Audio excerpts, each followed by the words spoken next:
You're listening to the Acadiana's Morning News Podcast, brought to you by LABI and always on KPEL965.com. You know what really gets a party started? Indoor baseball. Yeah, just find a broom or a pool cue, and you can use like anything as a ball. Cans, bottles, shoes. Hey bro, toss me that avocado. Most party fouls are pretty dumb, but if you decide to drink and drive underage, you could lose your license and your freedom. Underage drinking and driving, the ultimate party foul. Learn more at ultimatepartyfoul.org. Brought to you by the National Highway Traffic Safety Administration and the Ad Council. It's time for your Fox News commentary. Jimmy Fallon. What's on your mind? So country music star Jason Aldean is catching all kinds of heat from Democrats over his hit song, Try That in a Small Town. You'd think the Democrats would have better things to do than fight over country music, but now that all the cocaine's gone from the White House, their schedule's wide open. That's a joke, just like this protest. Aldean's song is an absolute middle finger to the criminals who are terrorizing innocent Americans all over our country right now. And if Democrats were smart, they'd be more concerned about the guys committing the violent crimes than the guy who's singing about them. Trust me, you'd rather get cornered by a guy with a guitar than a guy with a gun any day of the week. Unless the guy with the guitar is in one of those Dave Matthews cover bands, in which case I'd want the guy with the gun to finish me off 2 songs in. But back to the real world, where Democrats are framing Aldean's song as a racist call to violence. Hello, the lyrics in this song don't ever mention race once. They mention carjackers, robbers, and rioters, yet for some reason the Democrats just assume he must be singing about black people? It's almost as if they're the ones who might be a little racist. Weird. Now, it's true that the song is aggressive in the sense that he's basically singing, "Bring it on, dirtbags." But the fact remains there's only a market for this song because there's a ton of dirtbags out there. Take it from me. Woke bail reforms have flooded the streets with violent criminals in big liberal cities like the one I live in. New York is terrible right now. We used to have these famous walking tours where they'd show you the architecture on all the old buildings. We still have them, but they're now called running tours because you're getting chased. I was just in San Francisco, and it looks like Gotham City before Batman comes. Except they can't get Batman to show up because they keep calling him Bat Person to be more politically correct. Singing about how lawless the country feels doesn't make Jason Aldean racist. It makes him right. Because the truth is, everyone of every race would like to see this country feel safe again. But Democrats keep whining about country music because, as always, their priorities are way out of tune. Be sure to listen to Fox Across America with me, Jimmy Fallon, weekdays from noon to 3 Eastern on the Fox News app and foxacrossamerica.com. You've been listening to the Fox News Rundown. To hear the podcast version of this program, go to foxnewspodcasts.com. And for all the latest news, go to foxnews.com.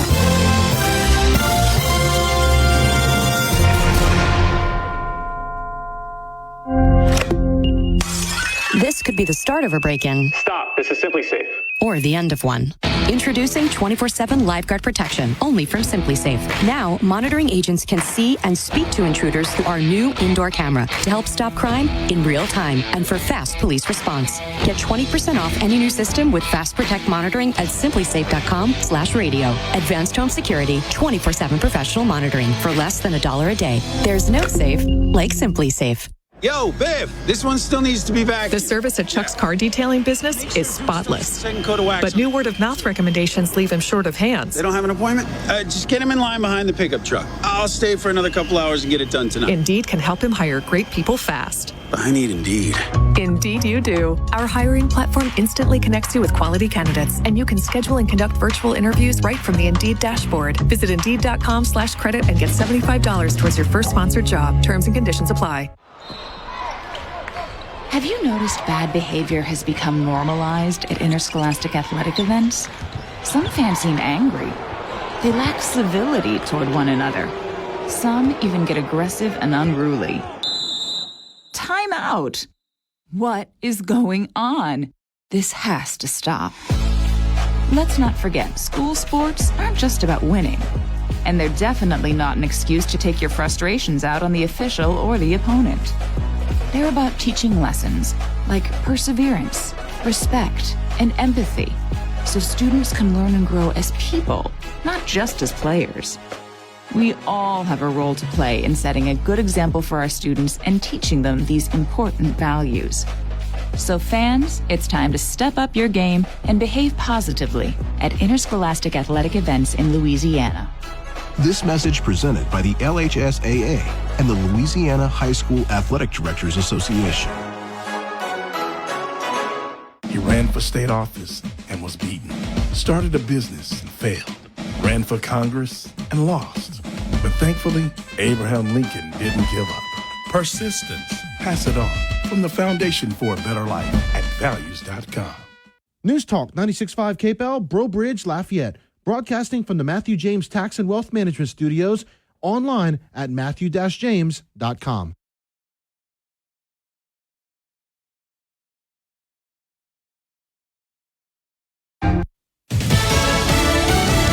House Republicans have new people to question in their Biden probes. I'm Dave Anthony, Fox News. This is rising to the level of impeachment inquiry. That's what House Speaker Kevin McCarthy tells Fox as GOP lawmakers prepare to question a key witness next week. Investigators with the House Oversight Committee plan to speak soon with Devin Archer, a former business associate of Hunter Biden, about then Vice President Biden's involvement in business meetings. Testimony Committee Chairman Republican James Comer says reveals a corrupt influence peddling scheme. That's Fox's Jared Halpern. Now, House Republicans will also get to question the U.S. attorney who led the Hunter Biden tax investigation. The Justice Department says David Weiss will testify perhaps in September after two IRS whistleblowers allege there was interference that hampered the probe benefiting the president's son, who will plead guilty tomorrow to 2 tax evasion misdemeanors. The White House is still denying any wrongdoing by the president himself, with White House spokesman Ian Sams tweeting their eagerness to go after the president regardless of the truth is seemingly bottomless. Fox's Brooks Sigmund. Today, the president will sign a proclamation to establish a national monument to honor Emmett Till,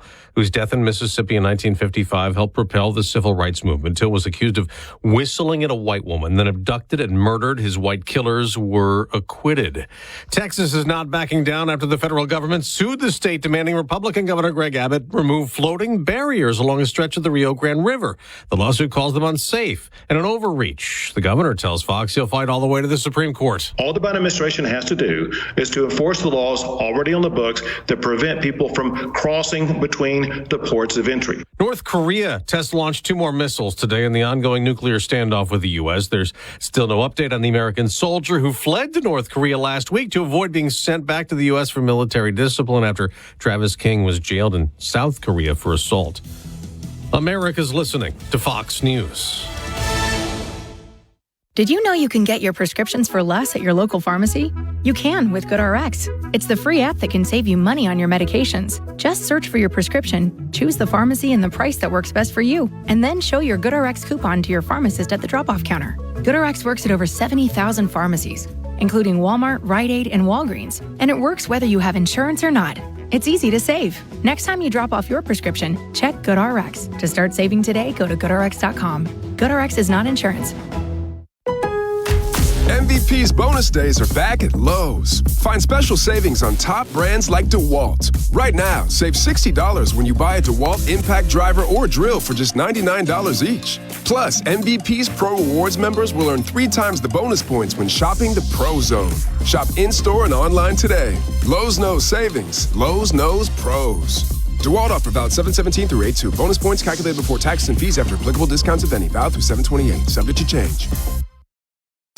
Yet another deadly clash in the West Bank. Israel's military says it killed 3 Palestinian gunmen who had shot at Israeli forces from a car, but Palestinian media claims those men were ambushed by the Israelis. This is the anger simmers across Israel over the judicial reforms conservative lawmakers approved in parliament that demonstrators fear will give the prime minister too much power. The streets of Jerusalem erupting into chants of democracy as thousands of demonstrators blocked highways and clashed with police. Nearby, Israeli lawmakers gathered in the country's parliament, known as the Knesset, to pass a controversial judicial reform bill that weakens the power of their country's Supreme Court by preventing the body from overturning laws that are considered unreasonable by appointed judges. Israeli Prime Minister Benjamin Netanyahu, who was released from the hospital hours before the vote, addressed the nation urging calm. Well, that's Fox's Trey Yingst in Jerusalem. There are wildfires that keep burning on Greek islands amid a heat wave, and the same thing's happening in Algeria. 25 people have been killed. 10 of them were Algerian soldiers trying to battle the flames in the North African country. Here in the U.S., a kidnapping hoax. A woman in Alabama whose abduction got national attention confesses she made it all up. Hoover Police Chief Nick Durzis reads a statement from Carly Russell's lawyer on her behalf, which states, "There was no kidnapping," adding, "My client apologizes for her actions to this community, the volunteers who were searching for her, to the Hoover Police Department and other agencies as well." The statement reveals 25-year-old Russell acted alone and lied when calling 911 to report a toddler walking along an interstate and when claiming she escaped after being abducted by a man and a woman for 49 hours. Durzis says officials are talking with the Jefferson County District Attorney's Office to discuss possible criminal charges related to this case. Kristen Goodwin, Fox News. On Wall Street, stock futures are up the day after the Dow rose at 11th straight session. I'm Dave Anthony, and this is Fox News.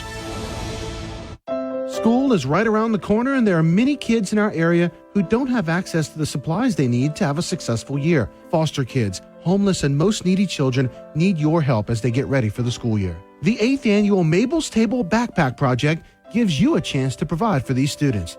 You can bring school supplies to 2 drop-off locations across Lafayette, Caroline and Company at 1800 Colley Saloon Road, Suite 100, and Grace Presbyterian Church at 518 Roselawn Boulevard. Then, on Friday, July 28th from 3 to 5 p.m., volunteers will be packing backpacks for the kids at Grace Presbyterian. Their goal? To pack over 300 backpacks, but they can't get there without you. Please donate your school supplies at Caroline and Company on Colley Saloon Road or Grace Presbyterian Church on Roselawn Boulevard, or consider packing some backpacks yourself and help our children in need. Just go to mablestable.org for more information. That's mablestable.org. Your 24/7 news source, on air, online, and with the KPEL News app. Now the headlines from the KPEL News Center. Good morning, I'm Bernadette Lee with your news and information update. U.S. Marshals in Houston have arrested 39-year-old LaDarian Green, who is suspected of second-degree murder in the death of Rita Jordan in Abbeville in 2012. She was stabbed inside of her home on Martin Luther King Drive. Green is also facing multiple other charges. Louisiana has been surpassed for the highest average combined state and local sales tax. That's according to Vice President of State Projects with the Tax Foundation, Jarek Walczyk. Here's more on the story. 1/1000th of 1%. Walczyk says Tennessee and Louisiana have nearly identical average combined rates at 9.55%. They're followed by Arkansas, Washington, and Alabama, with most of the Southeast ranking in the top half of the country. That part of the country just has a very high reliance on sales taxes, and Louisiana is no exception. Walczyk says Louisiana's tax code is outdated, but an effort to modernize is being made. Kudos to legislators for trying to tackle these issues. They've made some real progress. There's more work to do. LA will see a 0.45% reduction in the state sales tax in 2025. I'm Case Kieschnick. A survey conducted by Louisiana pollster matches what other polls have shown. Former President Donald Trump is the frontrunner to receive the GOP nomination in the 2024 presidential race. Jeff Palermo has more on the story. The JMC Analytics poll of 1,100 Republicans nationwide finds Trump has the highest favorability at 71%. Next highest is Florida Governor Ron DeSantis at 55%. And asked who they would vote for today, 53% said Trump, while 17% said DeSantis. Trump is facing federal charges in 2 separate cases, but pollster John Kuvion says Trump's legal problems are not hurting his campaign. The stuff that's been lobbed at him so far has not really altered the equation at all. I'm Jeff Palermo. Donald Trump will be in Metairie today for a high-priced fundraiser for his 2024 presidential campaign. VIP reception will cost $3,300 per person, and if you want a picture with him, that'll cost $23,000 per person or per couple. LSU political science professor Robert Hogan says it's an efficient way for a presidential candidate to raise money. Just fly in, have a small reception, take some pictures, and get back on the plane. Businessman Boise Bollinger and Joseph Cannizzaro are hosting the fundraiser, while President Trump visited an LNG plant near Lake Charles in 2019 and said Louisiana is a state that he loves very much. Hogan says Republican voters in the Bayou State have been in Trump's corner through thick and through thin.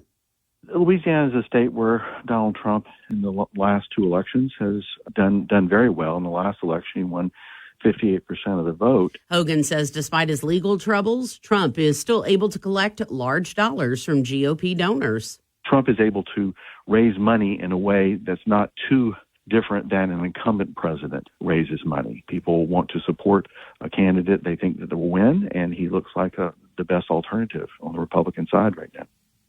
Well, before you take to the roadways for that last vacation before school cranks back up, AAA is encouraging you to have your vehicle checked out, and that also includes your tires.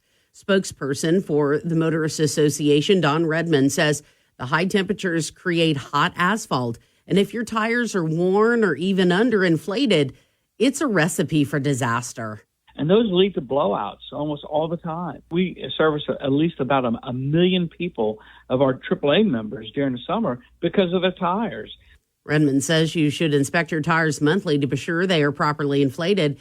If you aren't used to looking over at your tires on a regular basis, you're not alone. Redmond says 3 out of 5 drivers don't really ever check their tires, and 70% of us forget to look at the spare tire. So you have a flat tire, you pull over, try to change your tire, and your spare is deflated because you haven't even checked to see if it has any air. If you do have a blowout and need to change your tire, Redmond warns that it's extremely dangerous to do so on a busy roadway and that only 20% of motorists even know how to change a tire. An easy way to check to see if your tires have enough tread, Redmond says, is to put a quarter with George Washington's head upside down in the treads. If you can see any part of his head, that's a good indication you need to replace those tires. Redmond says to also be proactive about having your tires rotated every 5,000 to 7,000 miles. Well, it's going to be an out-of-world experience for STEM students attending Space Camp in Calcasieu Parish this morning. STEM Center Director for Southwest Louisiana, Mark Arsenault, says that campers submitted questions in advance, and this morning they're going to hear directly from astronauts that are aboard the International Space Station. Don't forget, tonight is Teeny Tuesday at Tsunami. Buy an entree or roll, and then you can try their signature cocktail for $2, which will benefit Healing House, Hope for Grieving Children. You're up to date. I'm Bernadette Lee. All right, so rain chances again sitting at only 10% for today. We have a high in the upper 90s, just like yesterday, pretty much a carbon copy of the day. Tonight, clear and muggy conditions with an overnight low in the mid-70s. And then, yes, tomorrow is a carbon copy of today and yesterday as well. Rain chances sitting at only 10% with a high of 96, 97 degrees. Yes, we do have some afternoon showers possible, though, on Wednesday as we go into the weekend as well. But we can expect the temperatures to stay pretty hot over these next couple of days. News Talk 96.5, KPEL. Right now, traffic. All right, looking at what's happening on the roadways right now. We do have a couple crashes to tell you about this morning and a stalled vehicle, which is intersection of Vero School and Hugh Wallace Road. But we do have a couple of crashes to mention to you. Like I said, we've got one of them being on Broadmoor in the 6100 block of Broadmoor. That's all I'm getting right now. Wish I had a better location, but that's what I'm getting.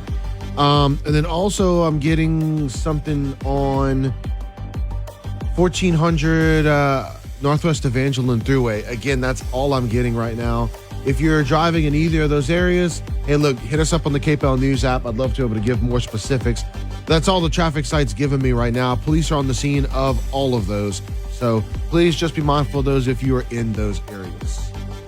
KPEL covers Acadiana with Lowry's Printing and Copying. Register today for the 2023 Miles Perrette Cancer Services Triathlon set for Saturday, July 29th. Things kick off at 7 a.m. at Bourgeois Hall on the UL campus. The event helps Miles Perrette Cancer Services raise some funds for their great organization, and the event is perfect for all fitness levels. Register at milesperrette.org or call 984-1920. Lafayette Animal Shelter at 410 Dugas Road in Lafayette is waiving all adoption fees through Monday, July 31st with their Empty the Shelter event. Shelter hours are Monday through Friday, 8 a.m. to 4:30 p.m., and Saturdays, noon until 2 p.m. All animals are spayed or neutered, vaccinated, microchipped, and dogs are treated for heartworms. See the animals up for adoption at LafayetteLA.gov. Click on Animal Shelter, and thanks for adopting one of their great pets at the Lafayette Animal Shelter. If you or your organization has an event that you would like to get on the KPEL community calendar, email it to news@kpel965.com. That's news@kpel965.com.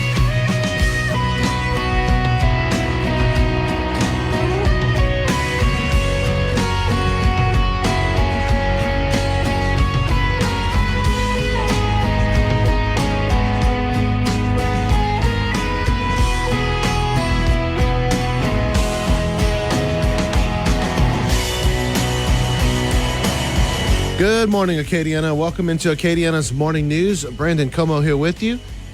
Hope you are having a great start to your Tuesday. Expect your Tuesday weather-wise to look a lot like it did yesterday, as we can expect the hot temperatures to be with us and the rain chances to be very low for today. We can expect some rain to come a little bit later on as we get into Wednesday and throughout the rest of your week. Definitely will welcome that rain and try to keep the grass looking from getting burnt to a crisp. But yes, you can expect the weather to stay hot today, just like it was yesterday. Joining me right now, sitting across from me, is the host of the Joe Cunningham Show, which you can listen to from 3 to 4 p.m. each and every weekday here on KPEL. Joe, what's up, man? Not much. Just another delightful Tuesday, getting us through a very very interesting Monday in terms of the news and all the politics and everything. What stood out to you? Well, as of last night, there was talk that House Republicans were actually preparing articles of impeachment on Biden because of some of the latest revelations about the Ukraine stuff, including apparently Hunter Biden putting his phone on speakerphone and his dad actually talking to one of his business contacts. That has come up in recent investigations. A lot of the stuff still has to be kind of corroborated and everything, but Republicans think they have enough to maybe go ahead and start on impeachment. Chuck Grassley, in particular, is one of those who's rumored to really feel strongly on this, but he can't file articles of impeachment. They have to start in the House, so he's really pressuring Kevin McCarthy on the House side to do something. So the squishy man, on that too. The squishy man, yes. Squishy as best. Bongino calls him. Yes, and squish is the best case scenario. Slimy was a word you'd probably use. I'd probably actually use words that I can't say on the air for a reason. I don't want to fill out the paperwork or have to deal with the fine or anything like that. McCarthy just sounds slimy when you listen to him. There's no trustworthiness in when you hear the sound of his voice. Right, and so that's kind of the thing is, are Republicans going to be able to do it? As of last night, Republicans, it sounded like they were leaning on. Even McCarthy was kind of saying, "Yeah, and I think that we're about ready to pull this particular trigger." So that's how yesterday ended. I mean, we've still got a lot of the normal day-to-day politics and not just the extreme political events like this. I mean, we've got several investigations going on. We're finding out multiple things on investigations into Biden and into Trump. That's just another reason why I think all the polls show that American voters don't want a Trump versus Biden rematch in 2024. Americans are tired of both and all of the drama surrounding both at this point. And they really, really, really and truly want something different. And so I think we're getting to the point where, I mean, you have the New York Times is now reporting on, the New York Times is basically saying without saying, there may not be a fire right now, but there's a lot of smoke in the room. Yes. And when the New York Times, I mean, this is the New York Times. They have never leaned too hard into a Democrat like this, especially a prominent one in this prominent office like this before. And that they're doing it before his first term is up is really not a good sign for the Biden administration. Well, I don't know if this means, I don't know. I feel like, there's a lot of smoke. There's also a lot of hot air. Oh, absolutely. And I'll say this. I remember in 2017, I remember writing the article when it came out, when Brad Sherman came out for the Democrats in California and filed articles of impeachment against Trump. Mm-hmm. And at the time, thinking, oh, wow, okay, like impeachment, that's a big word. That has a lot of meaning to it. Mm-hmm. And this is not really a well-known person at the time. He's gotten a little bit more prestige, I would say, since then. But like, this is not one of the big names. This is interesting. But over the years, I kind of feel like ever since then, that term impeachment has kind of gotten watered down. It doesn't have the meaning that it once had, in the sense that Republicans filed articles of impeachment against Biden. I don't really see it going much of anywhere. I don't know. That's the thing that McCarthy is going to be weighing right now is, okay, let's say that we file articles of impeachment. Let's say it's against Biden, or it's against Attorney General Merrick Garland, or it's against Mayorkas of Homeland Security. Any one of those, you can vote to send the articles of impeachment to the Senate, but it's going to die there. Yep. That's going to be the Senate won't even take it up. Chuck Schumer's not going to put it up for the vote. You're never going to get to that point. So if you file the articles of impeachment, does it go anywhere? The House Republicans have a slim majority right now, very slim majority, razor thin. Mm-hmm. And if some of the more moderate Republicans don't think you have enough yet, and they side with the Democrats, your articles of impeachment don't even get out of the House. And then that becomes incredibly embarrassing for the party overall. Exactly. And it really aggravates the constituents, the voters, the conservative voters who want to see something like articles of impeachment moving against Joe Biden. Yeah. I mean, all you've done is just rile people up and get them excited and then let them down. It would be another Republican letdown. Yeah. But one of the interesting things that we kind of found out yesterday is that it looks like there's not just one investigation into Hunter Biden. And I'm not talking about the House GOP. I'm talking about the Department of Justice. Mm-hmm. It sounds like there's more than one. And that they are going to, the DOJ is not going to push too hard or too fast on any of this, but it looks like they are looking into a couple different things. Okay. Well, we'll see. I'll be honest with you, man. I won't get excited about it or worked up about it until you actually see something substantive happen. Yeah, there's nothing. If you're a Republican or a conservative, there's nothing to be excited for right now. Kevin McCarthy made his comments to Sean Hannity last night, and he spoke in very broad terms. Yep. And just kind of said where everything was going and kind of hinted that impeachment may be possible. Mm-hmm. But there's nothing set yet, and there's still the fact that Republicans don't have their silver bullet yet. They have a lot of smoking guns, but not a whole lot of silver bullets yet. All right, so we'll learn. We'll continue to follow it and learn more as we go along with it. All right, so we've got a couple great guests today coming up in the 7 o'clock hour. We've got Trooper Thomas Gosson will be joining us. Looking forward to seeing him in studio once again. And then also coming up right after this commercial break, we've got Stephanie LeBlanc from Mable's Table. The Backpack Project is happening this week as they are collecting supplies. And on Friday, they will pack the backpacks. And so you, if you have a heart to be able to help kids in need be able to be prepared for school, you'll definitely want to be listening in a couple of minutes when Stephanie comes on and gives you great details on how you can become involved in that. KPEL News Time is 6:25. We'll be right back.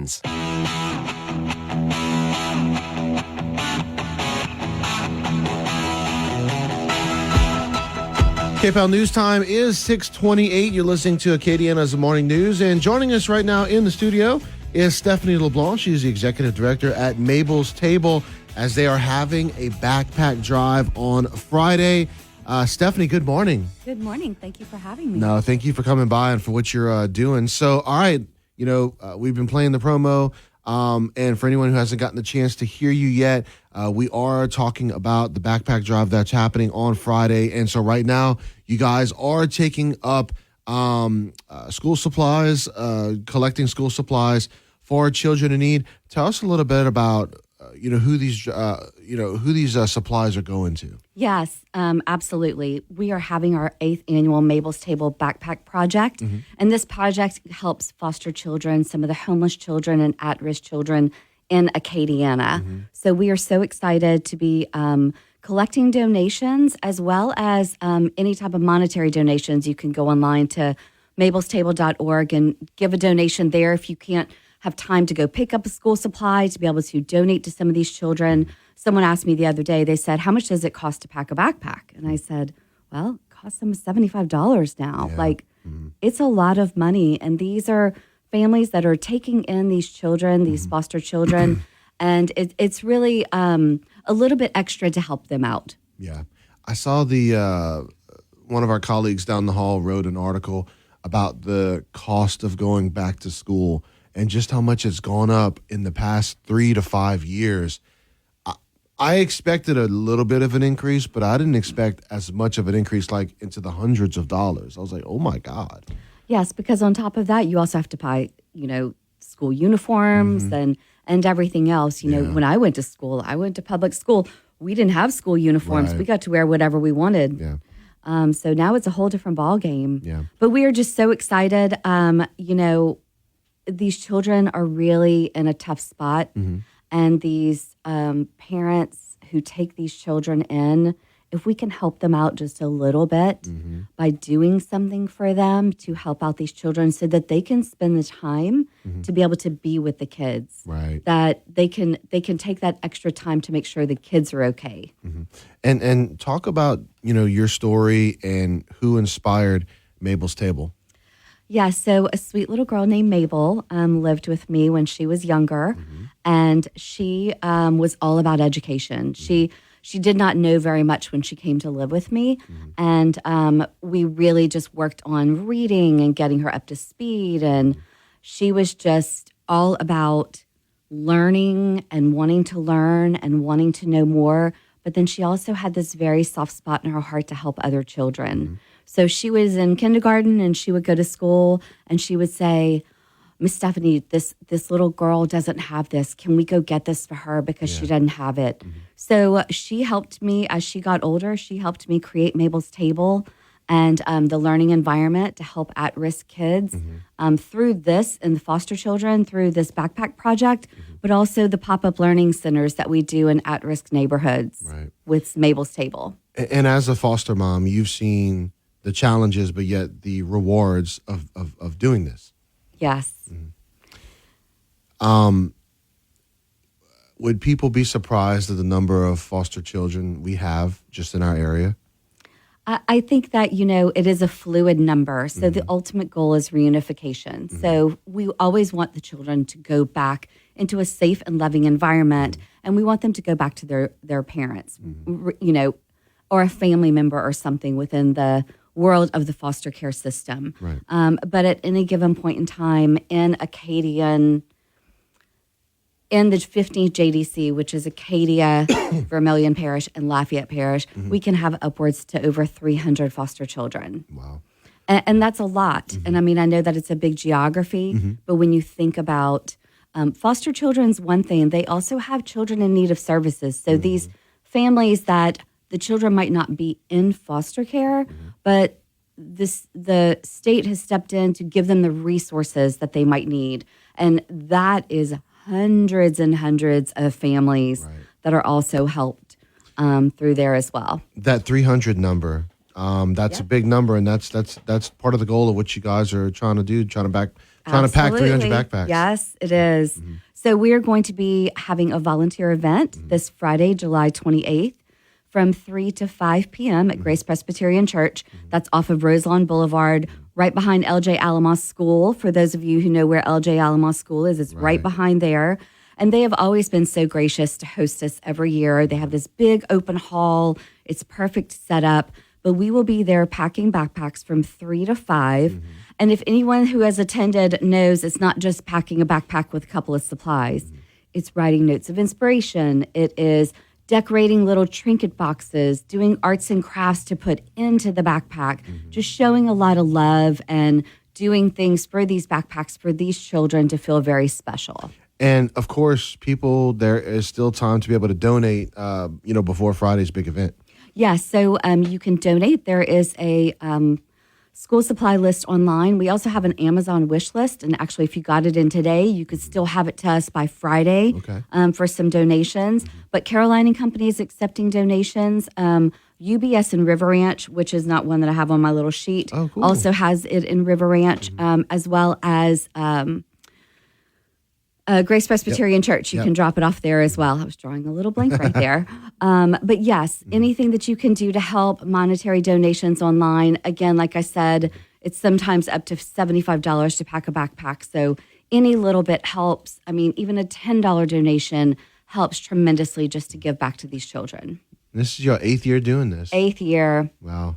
Yes, it's been such a blessing, and just love how the community rallies and just brings it all together to help these children in need. All right, Mable's Table. You can find out more at mablestable.org. You've got you got the 3 drop-off locations now that Stephanie just mentioned, and then the big backpacking event that's happening on Friday from 3 to 5 p.m. at Roselawn. At Grace Presbyterian on Roselawn. Yeah, there we Grace go. Presbyterian. All right, Stephanie LeBon with Mable's Table, Executive Director. Thank you so much, Stephanie. Thank you so much for having me. Absolutely. All right, KPEL News Time is 6:35. We'll take this quick commercial break. We've got news, weather, traffic all on the way.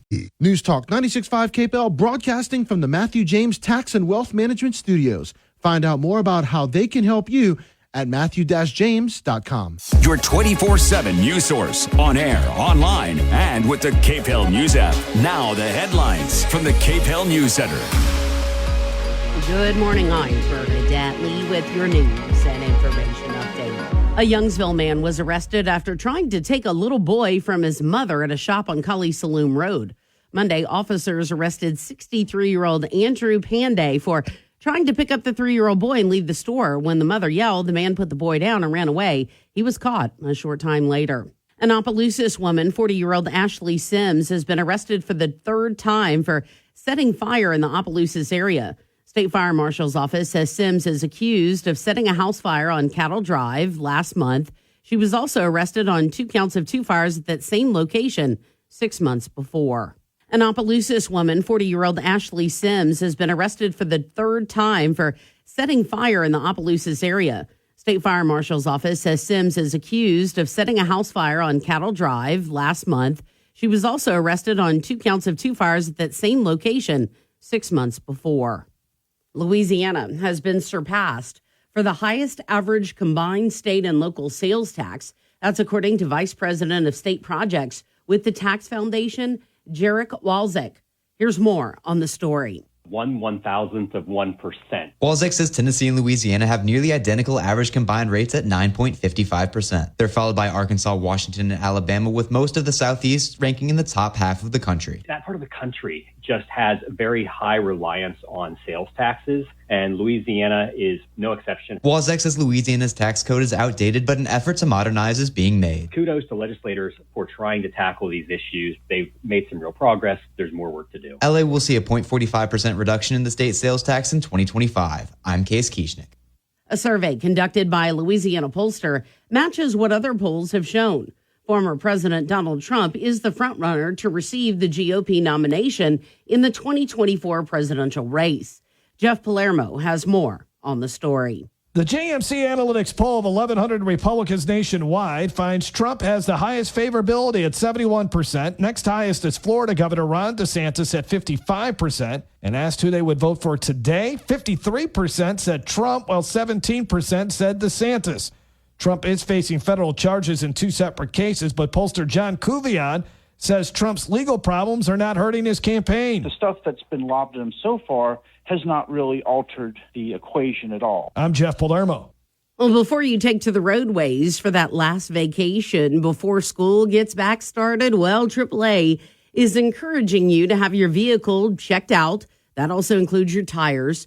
Spokesperson for the Motorists Association, Don Redmond, says the high temperatures create hot asphalt, and if your tires are worn or they're even underinflated, that really is just flat out a recipe for disaster. And those lead to blowouts almost all the time. We service at least about a million people of our AAA members during the summer because of their tires.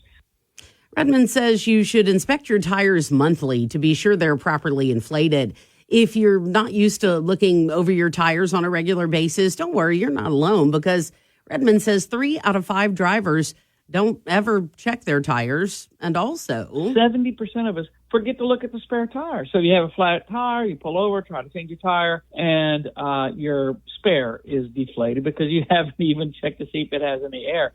If you do have a blowout and need to change your tire, Redmond warns that it's extremely dangerous to do so on a busy roadway and that only 20% of motorists even know how to change a tire. Now, an easy way to check to see if your tires do have enough tread on them, Redmond says, is to put a quarter with George Washington's head upside down in the treads of the tires. If you can see any part of his head, that's a good indication you need to replace those tires. Redmond says also be proactive about having your tires rotated every 5,000 to 7,000 miles. New Orleans is hosting hundreds of magicians as they attend the Society of American Magicians National Conference.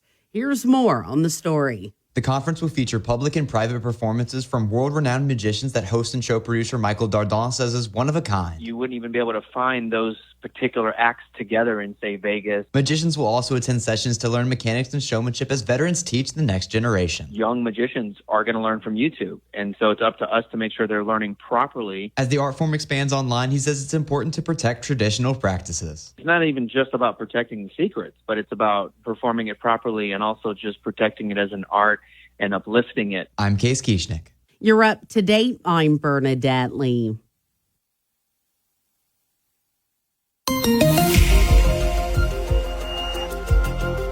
All right, meteorologist Daniel Phillips from the Storm Team 3 Weather Lab says we can expect the same weather today as we had yesterday.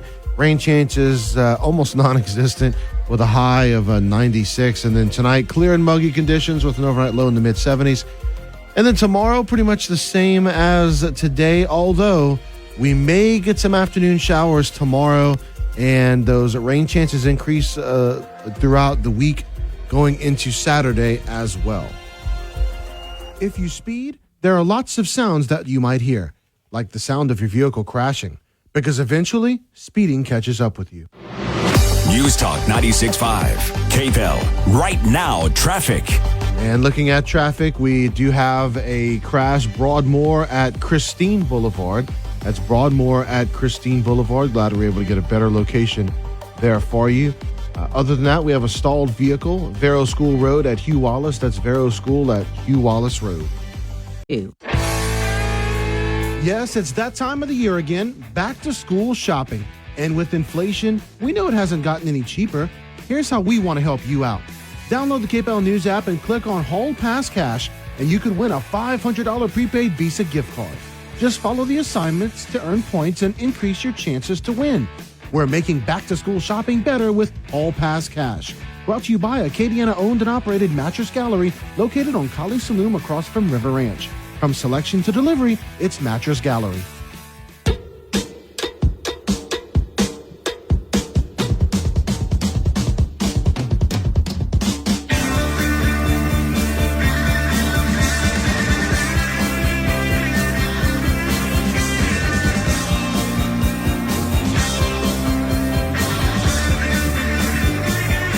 So, Joe, you remember how I was telling Stephanie a few minutes ago that I was, reading an article that one of our colleagues wrote down the hall, and you're talking about just how expensive back-to-school shopping has become over the years? Yeah. Okay, so these stats kind of blew me away a little bit.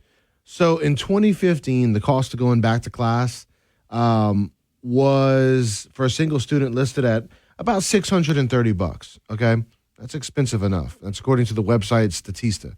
All right. Now, 2023, same website, parents will be spending about $890 on items for students going back to school. That is insane. That's like a $260 increase over the last 8 years. Mm-hmm. man, what would, as someone someone who teaches, who's been a teacher for so long, is it just the price of everything going up, incrementally? Is it certain items that are getting more expensive? I think it's just general, prices in general are going up. Mm-hmm. We're still seeing, just from an economic standpoint, we're still seeing kind of the high costs of inflation are really doing a number on us. Prices are still up year after year. Right. It's not like inflation has suddenly gone down, like things are not cheaper than they were. They're still more expensive than they were, just not as much as they were the previous year. So things are still more expensive. Prices are still going up.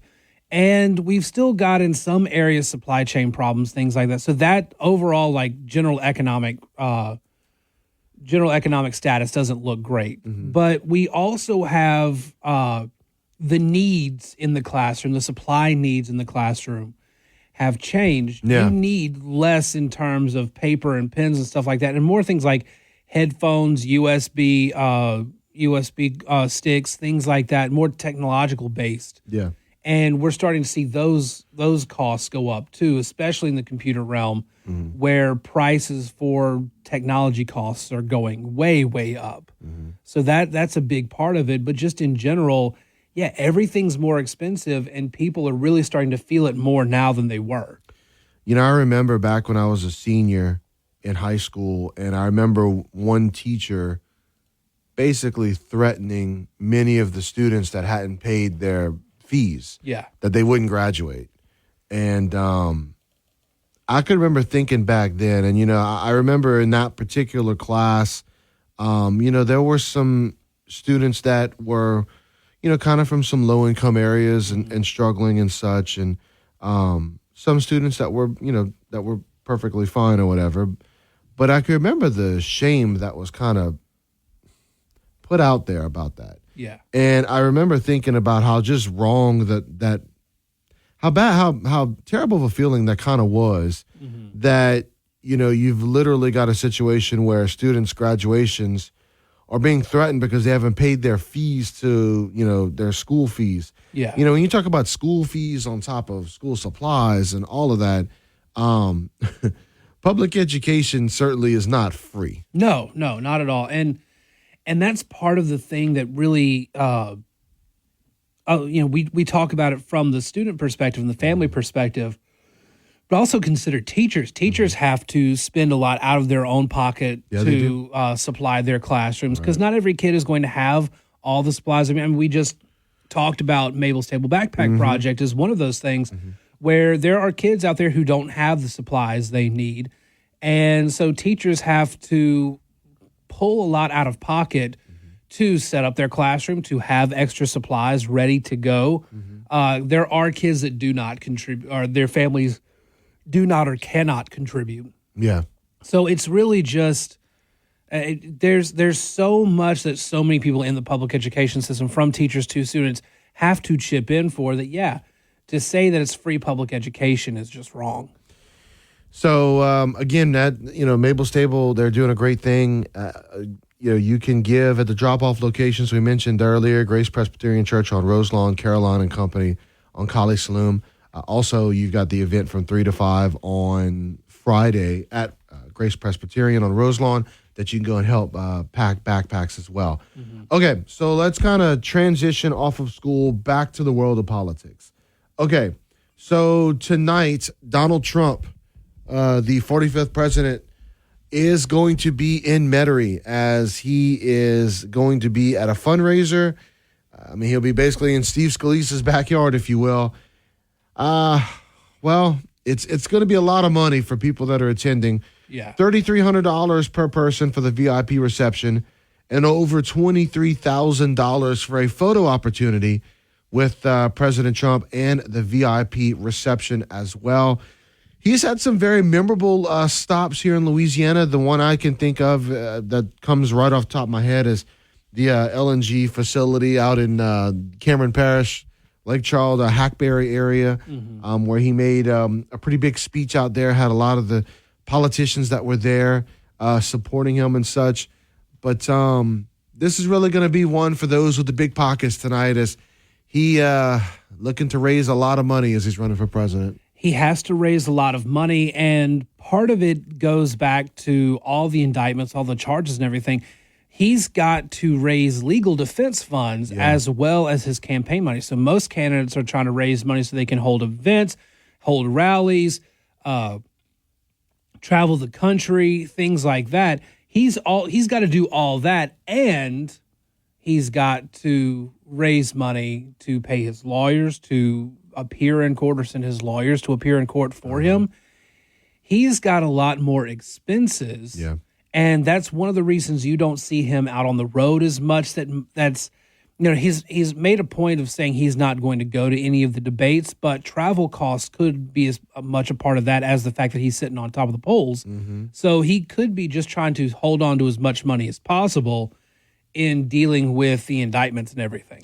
Speaking of the polls, here in Louisiana, he looks like he'd be the solid pick to represent Republicans, as 53%, according to the JMC Analytics poll, 53% said they would vote for former President Donald Trump to beat out 9 other candidates listed in the poll of 1,100 Republican voters. Not surprising there. Trump does have a pretty good relationship with Louisiana. He's spoken well of Louisiana. He gets along really well with leaders in Louisiana, John Kennedy, the senator being one of them, though. Not so much with Bill Cassidy, our other senator. But, you've even got, he's done interviews with Moon Griffon as well. So overall, he's got a good relationship with big names here in the state. But one thing that's interesting about Trump right now is the news that I was seeing yesterday popping across the wire is him skipping the debate to do something with Tucker Carlson. Yeah. So Donald Trump believes he doesn't really need to go to the debates. I mean, he's been saying that for a while. And there's some validity to that theory. You're on top of the polls, you're leading in all the polls. Yeah, you don't have to step up on stage and risk any sort of mistake that might bring you down the polls. The problem is that it gives the opponents in the race more of an open mic, because he's not that. I mean, Donald Trump on a debate stage likes to cut people off, likes to jump in, likes to distract folks. That's part of what made him so successful in 2016 was his ability to disrupt the narratives anybody was putting out there.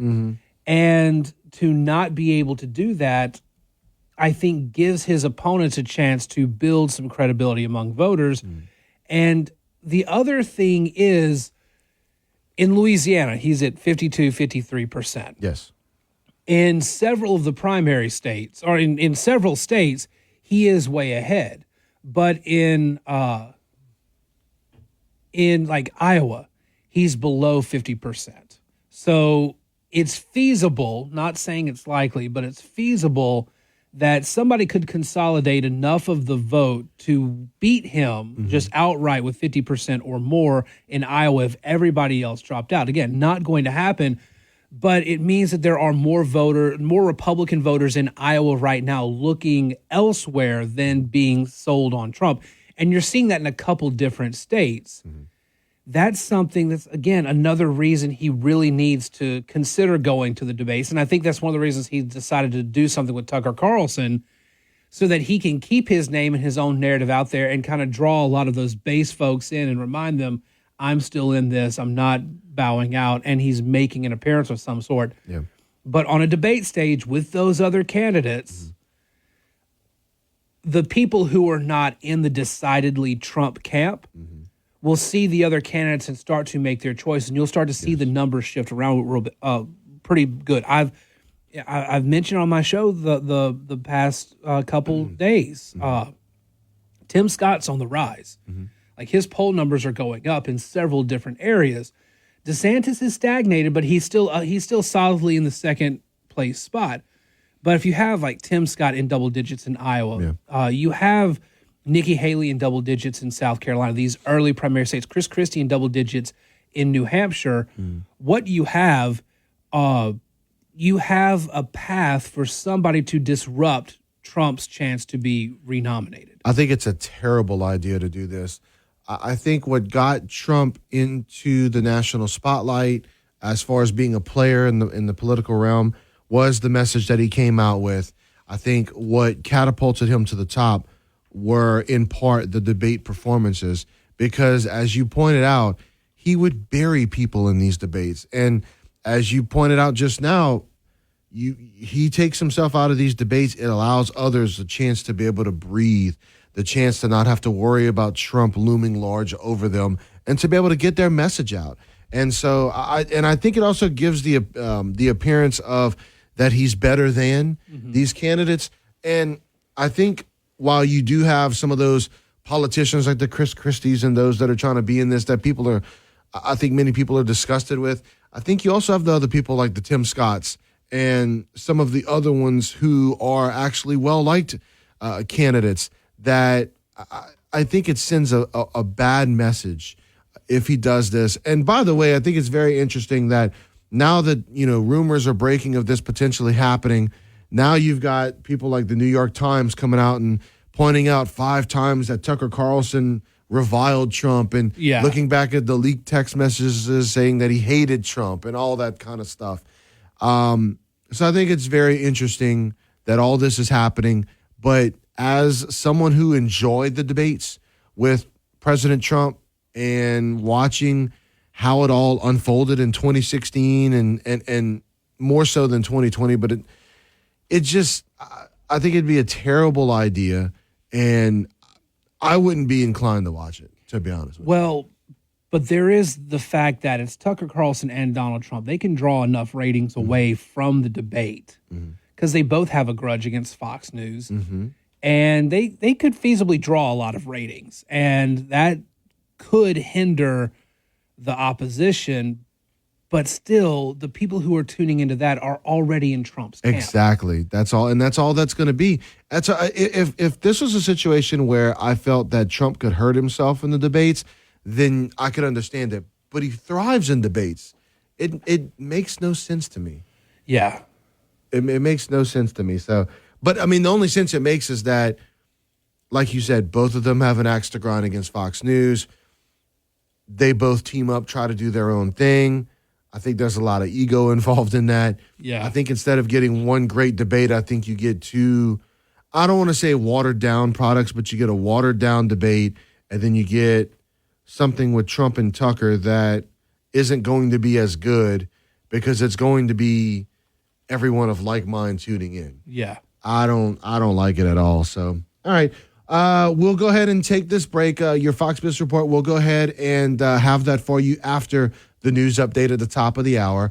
We've got weather, traffic, news all on the way. Plus, we have Trooper Thomas Gosson who will be joining us as well. You're listening to Acadiana's Morning News. Brandon Como, Joe Cunningham sitting in with me this morning here on News Talk 96.5 KPEL. Eat Lafayette 2023 shines a year-round spotlight on Lafayette's locally owned and operated restaurants. And now through September 10th, you can find Eat Lafayette deals offered by some of the participating restaurants. News Talk 96.5 KPEL is proud to be a sponsor of Eat Lafayette and the Digital Passport.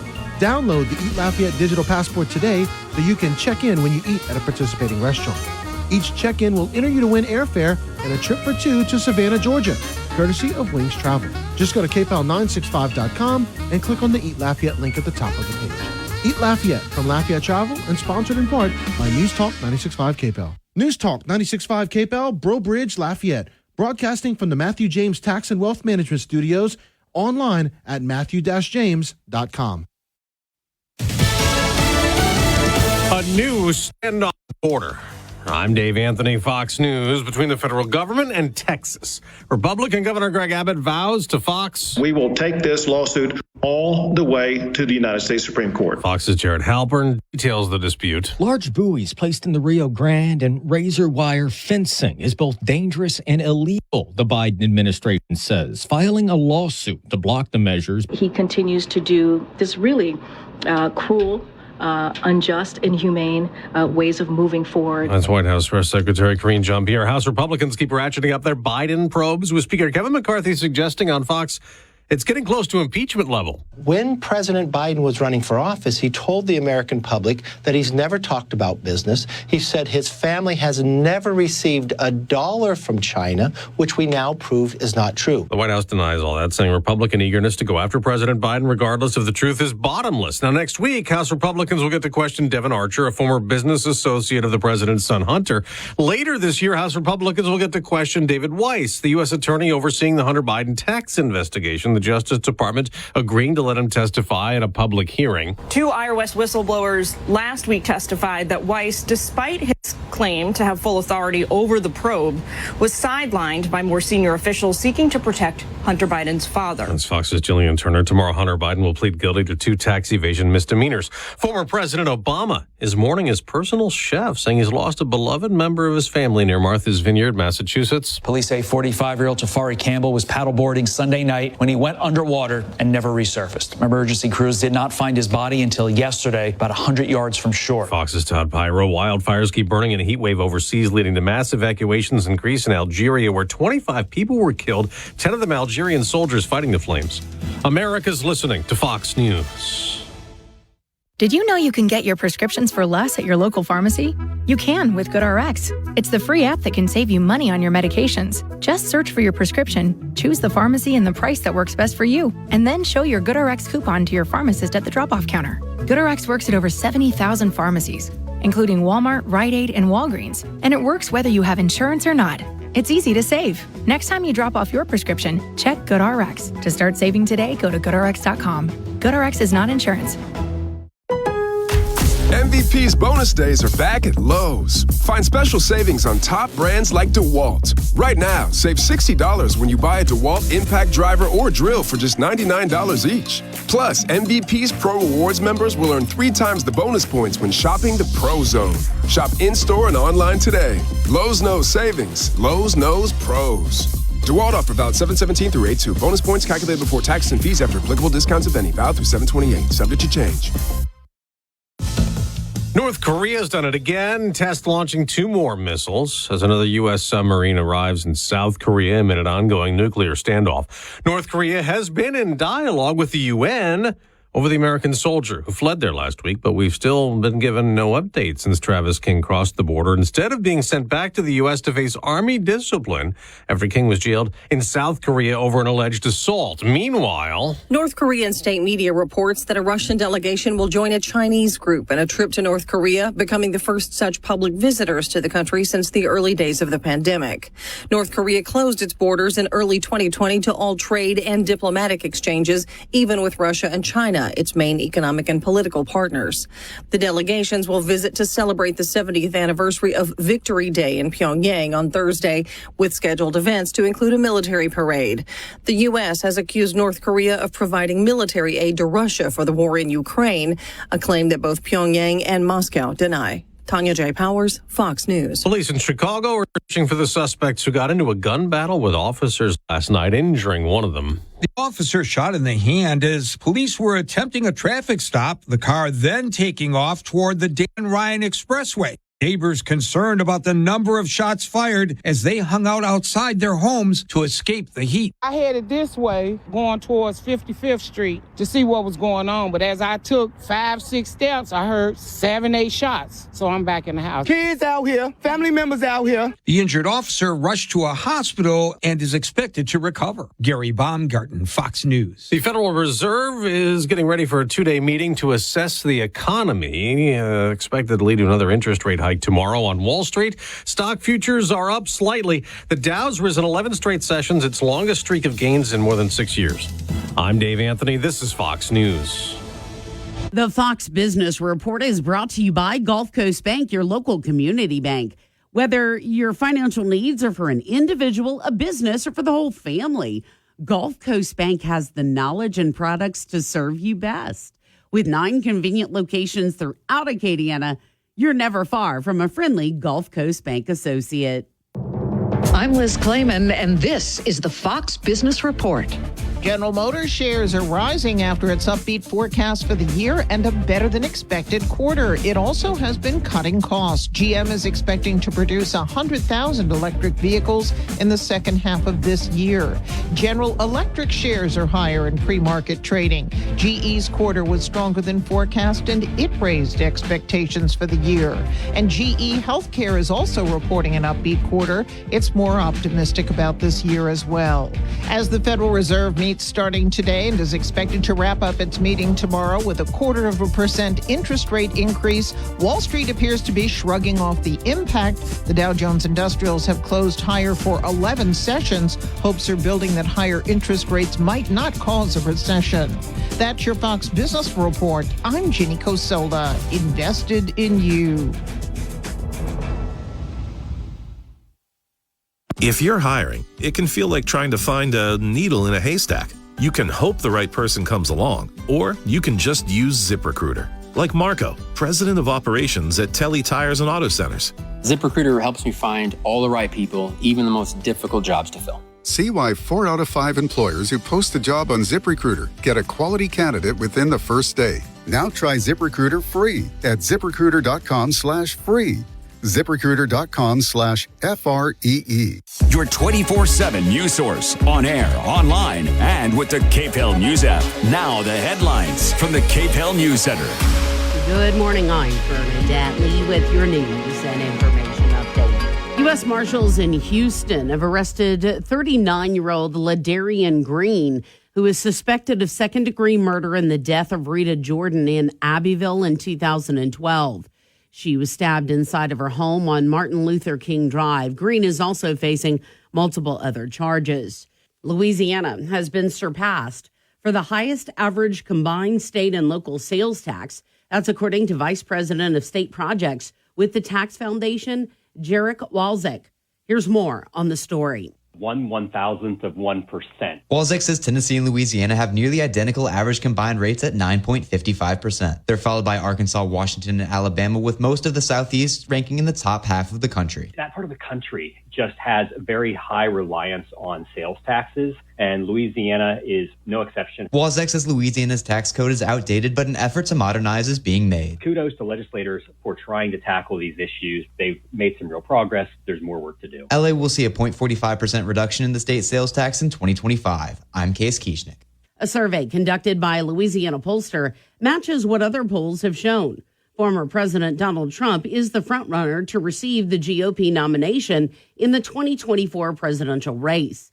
Jeff Palermo has more on the story. The JMC Analytics poll of 1,100 Republicans nationwide finds Trump has the highest favorability at 71%. Next highest is Florida Governor Ron DeSantis at 55%. And asked who they would vote for today, 53% said Trump, while 17% said DeSantis. Trump is facing federal charges in 2 separate cases, but pollster John Kuvion says Trump's legal problems are not hurting his campaign. The stuff that's been lobbed at him so far has not really altered the equation at all. I'm Jeff Palermo. Donald Trump will be in Metairie today for a high-priced fundraiser for his 2024 presidential campaign. VIP reception will cost $3,300 per person, and if you want a picture with him, that'll cost $23,000 per person or per couple. LSU political science professor Robert Hogan says it's an efficient way for a presidential candidate to raise money. Just fly in, have a small reception, take some pictures, and get back on the plane. Businessman Boise Bollinger and Joseph Cannizzaro are hosting the fundraiser, while President Trump visited an LNG plant near Lake Charles in 2019 and said Louisiana is a state that he loves very much. Hogan says Republican voters in the Bayou State have been in Trump's corner through thick and through thin.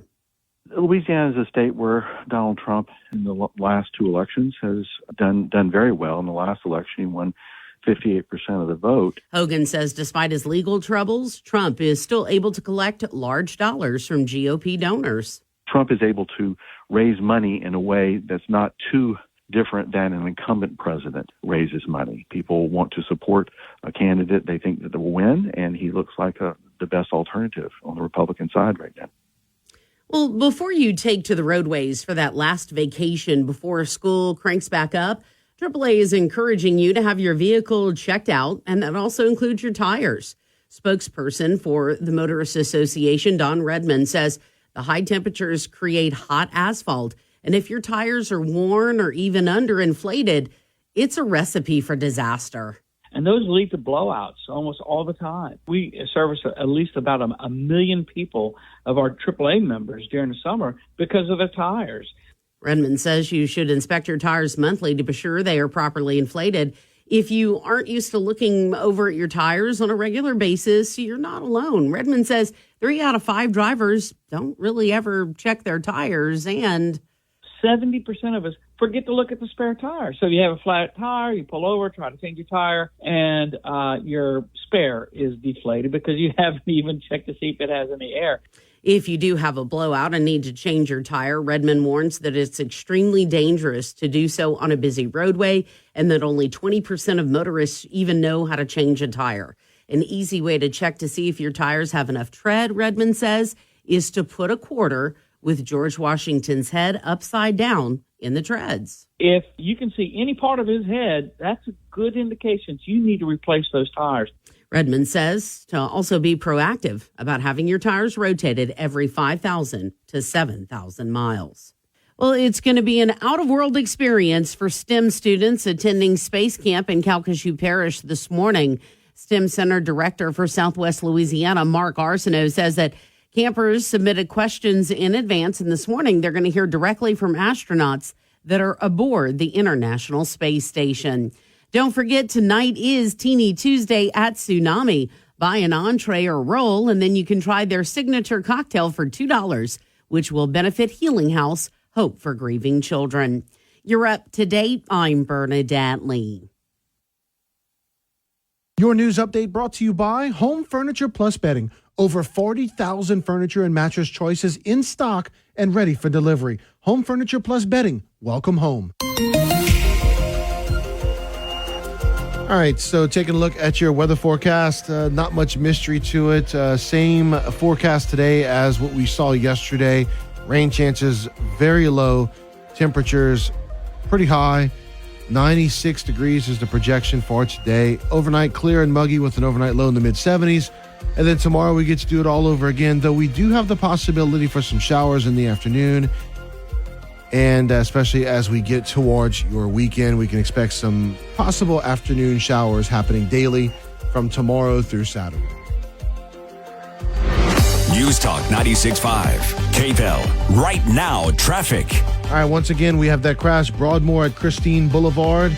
Also, we have a stalled vehicle, Vero School at Hugh Wallace Road. If you speed, there are lots of sounds that you might hear, like the sound of your vehicle crashing, because eventually, speeding catches up with you. Your national anthem is brought to you by Hulco Printers, serving Acadiana since 1972. Buy local, shop local, support Acadiana. To honor America and perform our national anthem, please welcome 3-time Grammy winner, Pink.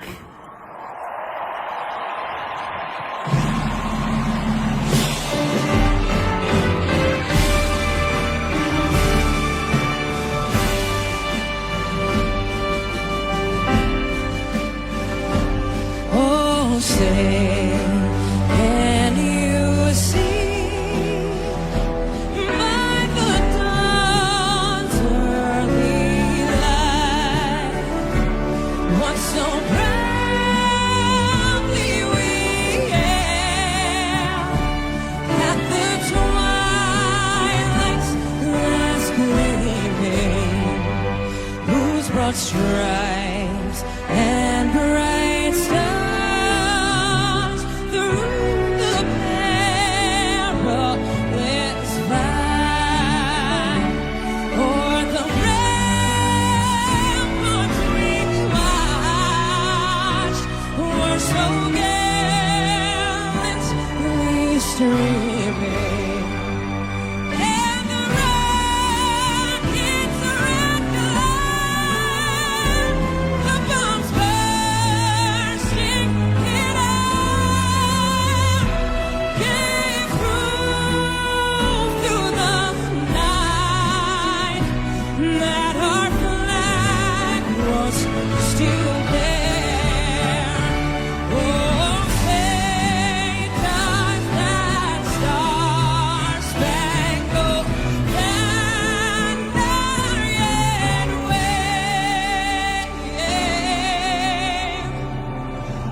Good morning, Acadiana. Welcome into Acadiana's Morning News. Pink bringing us in with the national anthem there. Again, every time I hear it, it just gets better and better every single time. She may crack into my top 3 with the next time I play it. So I don't know, man. It was really good. Okay, so joining us now in studio, joining me, joining Joe Cunningham as well, is Trooper Thomas Gosson with Louisiana State Police. Good morning, sir. Good morning. All right, so where were you at last week, by the way? Yeah, so we actually participated in a pediatric burn camp. Yeah. Baton Rouge General has a burn unit, and if you were ever treated by them, you qualified to go to this camp. So we had kids all the way from 5 years old into college age, young college, and they served as kind of counselors, but we served as counselors as well. So there was about 20 troopers from around the state that volunteered to go. I wasn't able to go for the whole 7 days or 6 days. I was there for about 3 days. Right. But it was a great experience, really great experience. These kids have suffered some tremendous suffering in their life, some of them more than others, but still. Yeah. It was fun to see them having fun. It was fun to have fun with them. Yeah. So they had all kind of stuff to do over there. It was really neat. It was actually in Lawrence, Mississippi at this retreat center. Beautiful facility. So yeah, good time. Man, yeah, you talk about it. I mean, that's tough what they've had to go through. It does, really does. So we were able to connect them. We actually had the state police helicopter come in one day, and they were able to tour that. And they had fishing, petting zoo, all kind of activities, horseback riding, swimming. It was that's fun. Awesome, man. It was fun. That is definitely one of the cool aspects. Long days. Let me just say that. Long days and loud nights. But how long was the drive? Was it North Mississippi? Yes, yeah. So you go to I-20 and then go straight across for about an hour. So it's about 5 hours from here. Yeah, almost. At least it's last time I remember driving on I-20, it's like a peaceful, smooth drive. Not bad. It really wasn't bad. I had to take to go to Hammond to 55 and then cut up. I could have gone to 49, but that's going kind of backtracking. Right. But it wasn't a terrible drive at all.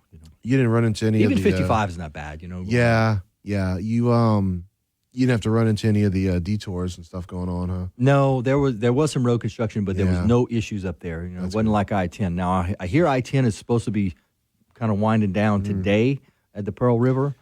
I'm gonna have to go back and look at that. Yeah. Yeah, that sounds about right. Yesterday that they were supposed to do it yesterday, but something got delayed, so they're going to try to wrap it up today. Hopefully because that is kind of creating some problems. Oh yeah, absolutely. Okay, now speaking of construction, before we jump into the back to school discussion, okay, so today is supposed to be the last day of the construction on I-49 through Lafayette.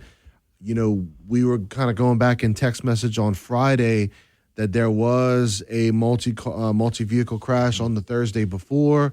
And so with that, I'm also going to mention you've got some traffic closures happening on I-10 this week all throughout the Acadiana portion of I-10.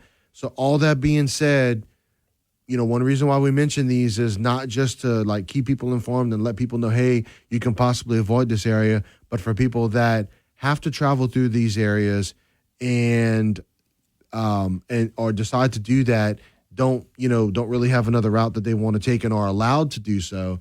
It's to let them know, hey, be aware and be careful. You're going to have some delays. I mean, no doubt, depending on what time it is and what's going on. Yeah. Number one, but you really need to heighten your awareness, especially if you know traffic's going to be slowing down. We get so complacent behind the wheel where we just driving and everything's going great and we look at that phone and, and all of a sudden everything's coming to a stop. And that's where we have problems.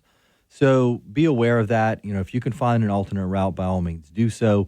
A lot of people jump on 90 real quick. That's not always the best route whenever everybody's doing it. Yeah. So sometimes going a little bit more north, that's why I like to travel with those map apps on, and I can kind of see what roads connect to what. Yeah.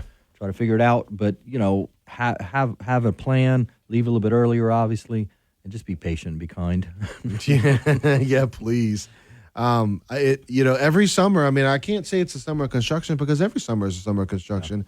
It's the time when you got all the sunlight and, you've got school is out and all that stuff. So, it makes sense that we have a lot of construction happening now, and not just on the interstates, in the city as well. In Lafayette, you've got Johnson Street Ambassador. They're doing a lot of overnight Pinhook. construction, but Yep. it's important. Pinhook's got some stuff going on. Yeah, Pinhook. So there's several areas, and everybody complains about the roads and issues, but they complain when it's getting fixed. So Yeah. we can't have it both ways. You gotta be a little more understanding. Yep. All right. So look, we've got school. It's starting soon. Some people, it's like August 10th. I was seeing, and August 14th, and so it's coming up in about 2.5, 3 weeks.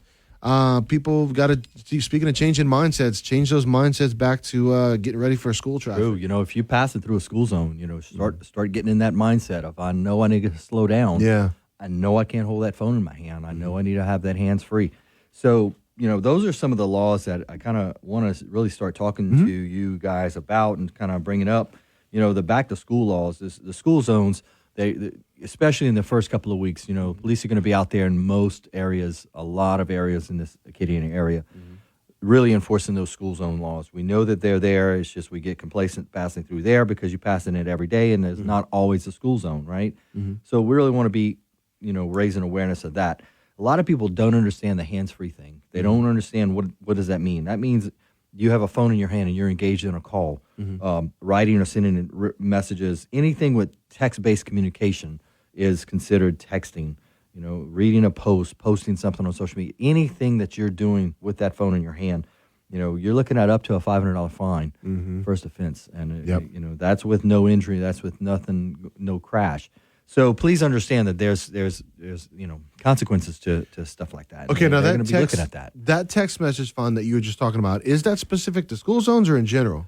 Text messages, texting in general is $500. That's fine, what I yes. thought. Yeah, but the hands-free zone is up to $500 as well. Gotcha. That doesn't necessarily mean it will be, but it can be. Yeah. Depending on what judge wants to fine you with what. Right. And that's but look, I in my experience, I haven't seen judges take it too kindly to anything in a school zone. I didn't think so. For great reason. That you're talking about the safety of children. Right. So you can't tell me your text is more important than a child's safety. Right. It's just not. So Yeah. it's the same thing with speeding in that area. And again, now we're going back into let's get out of school zone. Now you're talking about school buses. School buses are going to be traveling. A lot of people get confused as to when I can pass, when I can proceed on in the opposite direction of a school bus. And I try to think of ways to make it fairly simple. And let's think about it like this. It has to be 5 lanes of something. Yes. 5 lanes is the key. In other words, right here on Bertrand Drive, that would be considered 5 lanes because you have 2 lanes in this north or east, west directions.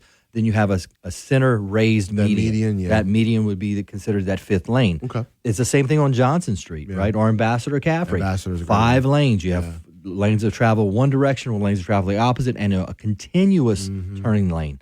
Not just a continuous line, a continuous turn lane. The line doesn't count. It's the continuous turn lane. Yeah, I used to get so frustrated coming in at 8, 9 o'clock on, well, no, maybe not that late, but earlier on during the week on Ambassador and seeing people stop on Ambassador on that 5 lane for the bus that's on the other side. Yeah. And while I can kind of appreciate... You understand they're taking the safety route, right? The caution. It's like, but wait a minute, though. You're jamming up Ambassador for no good reason. Jamming it up, and now you're risking to getting rear-ended from a secondary crash, right? Absolutely. So that's the danger in that. So let's all kind of maybe know the law, pay attention to that. Yeah. And look, that being said, I can't tell you how many times we get complaints of people passing school buses in rural areas. I feel like you have a video that goes viral every year of someone passing a school bus. Right. A lot of these buses have cameras, number one. Number two, here's another thing that people don't understand. The bus driver has the ability and the right and the authority to file a report if somebody passes him. So he has 24 hours to do that, and there's certain stipulations that have to go along with that. But he has 24 hours to turn it into the appropriate authorities. And look, that's up to 6 months in jail, $500 fine, 6 months in jail, suspended driver's license for passing a school bus. I'm talking about on a 2-lane road, rural Well, area. the jail Now, part was either kind way, of what made my eyes kind of get big. Yeah. I expected a fine, but I didn't expect a possible jail That's with sentence. no injury. Now with injury, it's much higher. Wow. It's much more. And then you're talking about death. That's even much worse. But so when you approaching a bus and those arms come out, look, those arms are going to come out and they're going to be amber for about 100 to 500 feet. Right? So the bus driver has to put them out, warning you that they're getting ready to stop. Right. So that you got a warning area. You got to give them at least 30 feet. You can't just stop right at the bus, 10 feet away from the bumper. You got to give them 30 feet front to back. So when you can proceed when the bus moves or the signs go in or they're not activated any longer. That's whenever you can go. As soon as that bus moves or those lights go off, that's a green light. You can go. But until then, you can't. You got to stop. And again, that bus driver has the authorization to send it to appropriate law enforcement agencies. And we get them all the time, especially, on these rural roads, nobody's around, things like that. And it was interesting, Louisiana Highway Safety put something out recently about 2021 stats about rural roads. And I kind of didn't realize this. I deal with a lot of state highways, as you know, right? And most of the things we're going to work is state highways, interstate, stuff like that. There are certain areas that we'll go assist with fatal crashes. Some parishes have troopers work fatal crashes, some don't. But rural roads make up about 62% of all fatal crashes, right? Yeah. In 21, that was a 12% increase over the previous year.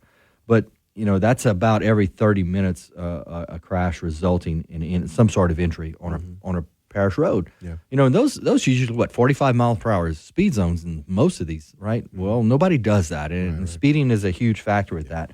Not only that, but impairment, right? So in those 2021 stats, talking about over 1,000 alcohol-related crashes that injured one person and almost 200 fatal crashes that are resulted in just alcohol.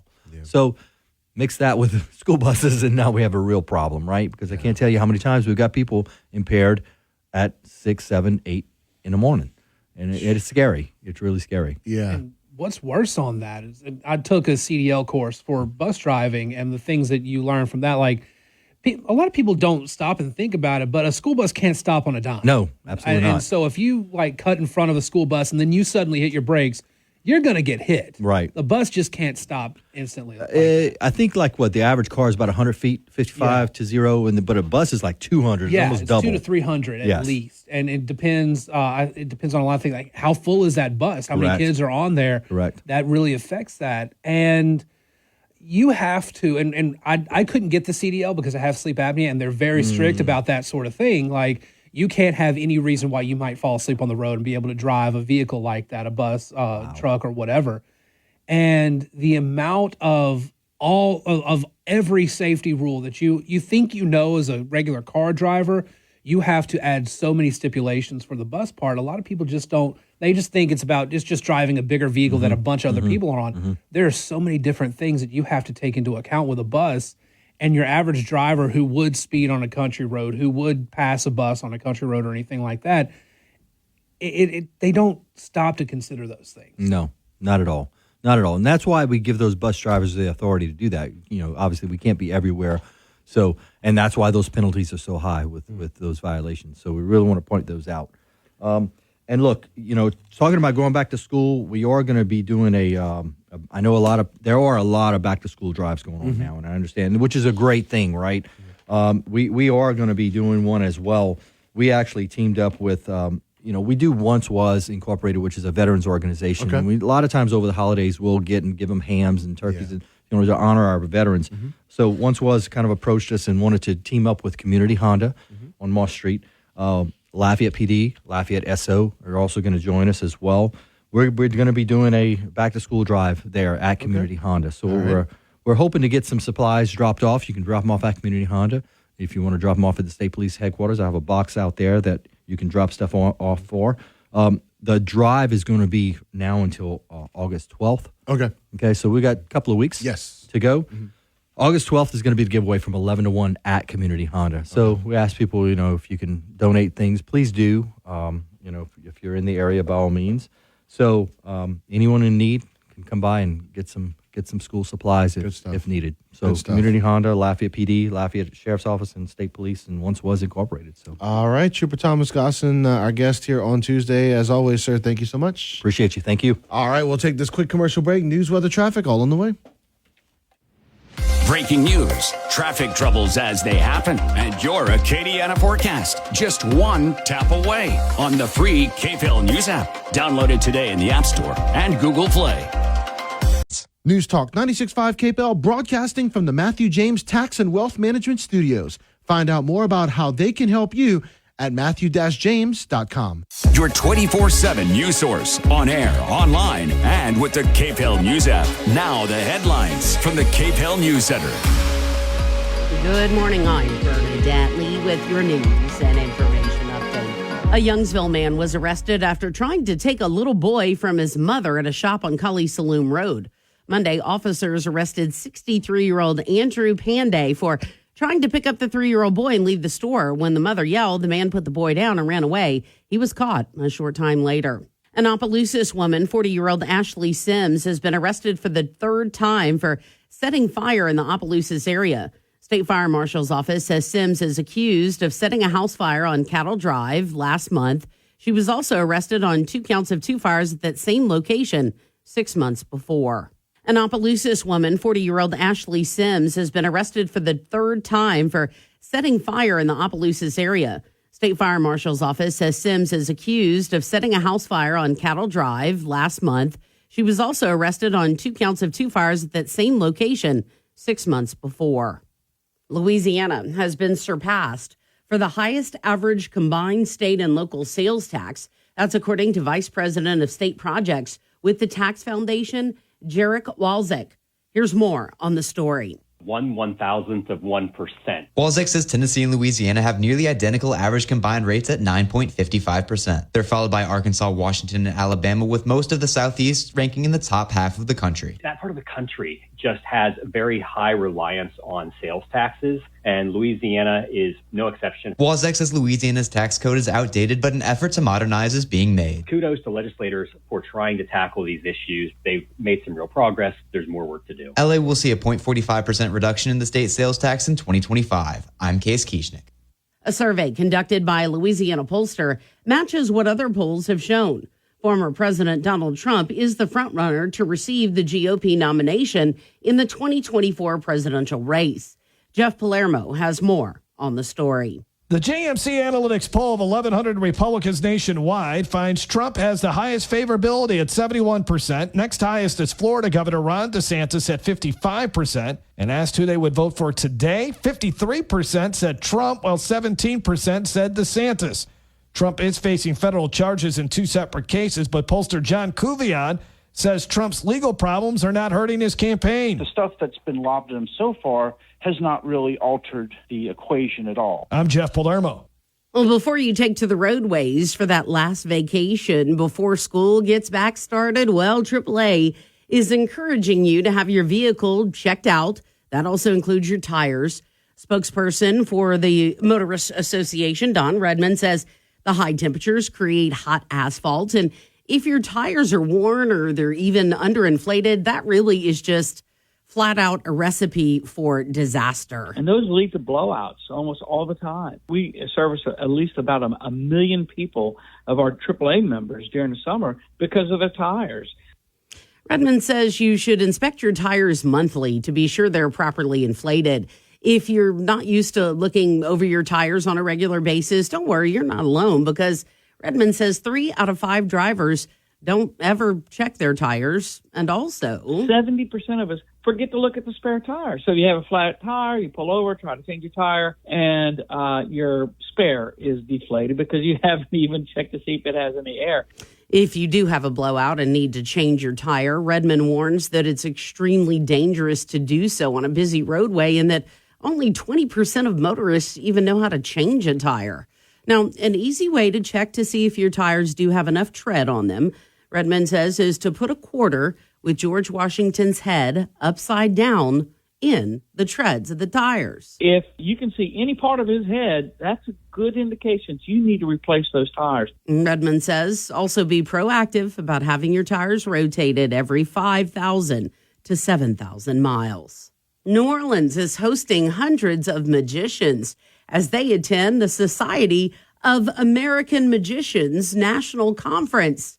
Here's more on the story. The conference will feature public and private performances from world-renowned magicians that host and show producer Michael Dardon says is one of a kind. You wouldn't even be able to find those particular acts together in, say, Vegas. Magicians will also attend sessions to learn mechanics and showmanship as veterans teach the next generation. Young magicians are going to learn from YouTube, and so it's up to us to make sure they're learning properly. As the art form expands online, he says it's important to protect traditional practices. It's not even just about protecting the secrets, but it's about performing it properly and also just protecting it as an art and uplifting it. I'm Case Kieschnick. You're up to date. I'm Bernadette Lee. Your news update is brought to you by Home Furniture Plus Bedding. They have over 40,000 furniture and mattress choices in stock. Take a look at homefern.com. Meteorologist Daniel Phillips from the Storm Team 3 Weather Lab says rain chances for today very low, just like they were yesterday. Only sitting at 10%. High of 96 degrees projected for tonight, clear and muggy with an overnight low of 75. And then tomorrow, pretty much a carbon copy, though we do have the possibility of some afternoon showers tomorrow, but especially as we get into Thursday, Friday, and into Saturday as well. If you speed, there are lots of sounds that you might hear, like the sound of your vehicle crashing, because eventually speeding catches up with you. News Talk 96.5, KPEL, right now, traffic. All right, taking a look at what's happening on the roadways right now. We've still got Broadmoor at Christine Boulevard. That's Broadmoor at Christine Boulevard. Anything else that you may see, though, give us a call at 232-1542 and let us know.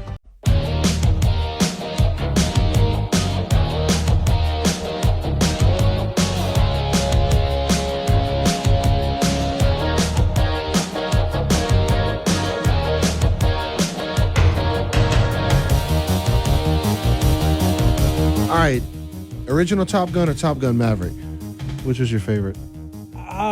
Probably the original, but Maverick was really good. Man, so for me, it's easy. It's Maverick.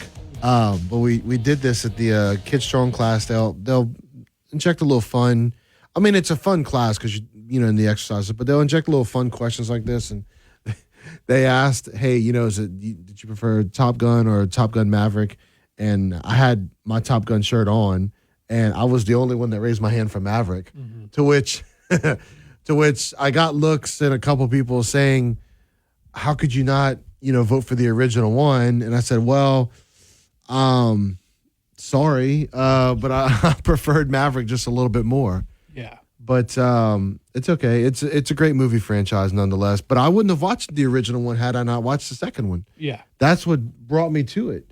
But anyway, okay, that's not what I was planning on talking about in this segment. All right, so there's what I would call a disturbing poll. Now, yesterday when Mark was with me, we talked about patriotism. We talked about the U.S. women's soccer team and their responses to the national anthem when they took on Vietnam in their opening game. We talked about how polls are showing patriotism as at a low.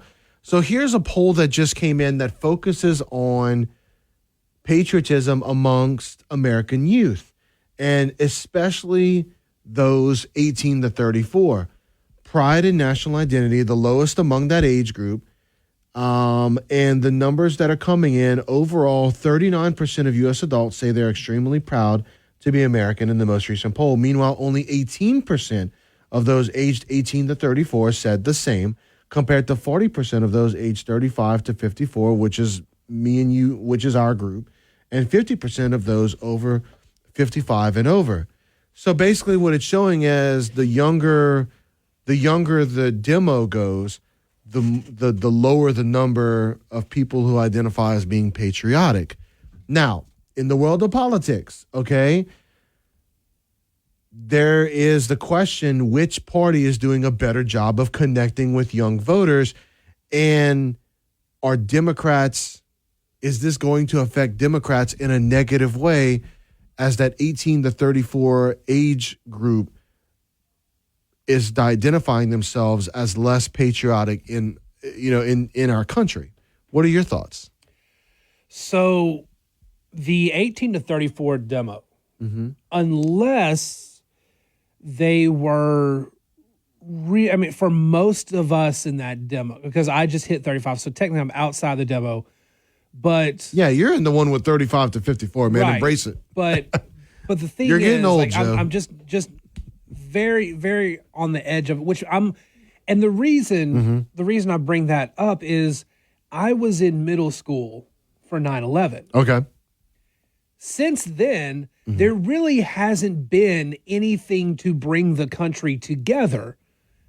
And so that's a whole generation that's missing out on a common threat. Instead, we're very internally divisive as a country. And part of the problem is that this younger demographic does align in general with what the Democratic Party has been espousing. But there's a problem there. The Democratic Party likes to say, hey, here, the government will take care of you. We will provide this. We will provide this. We will fight the evil corporations. We will do this for you, this for you, this for you. And look what's happening right now.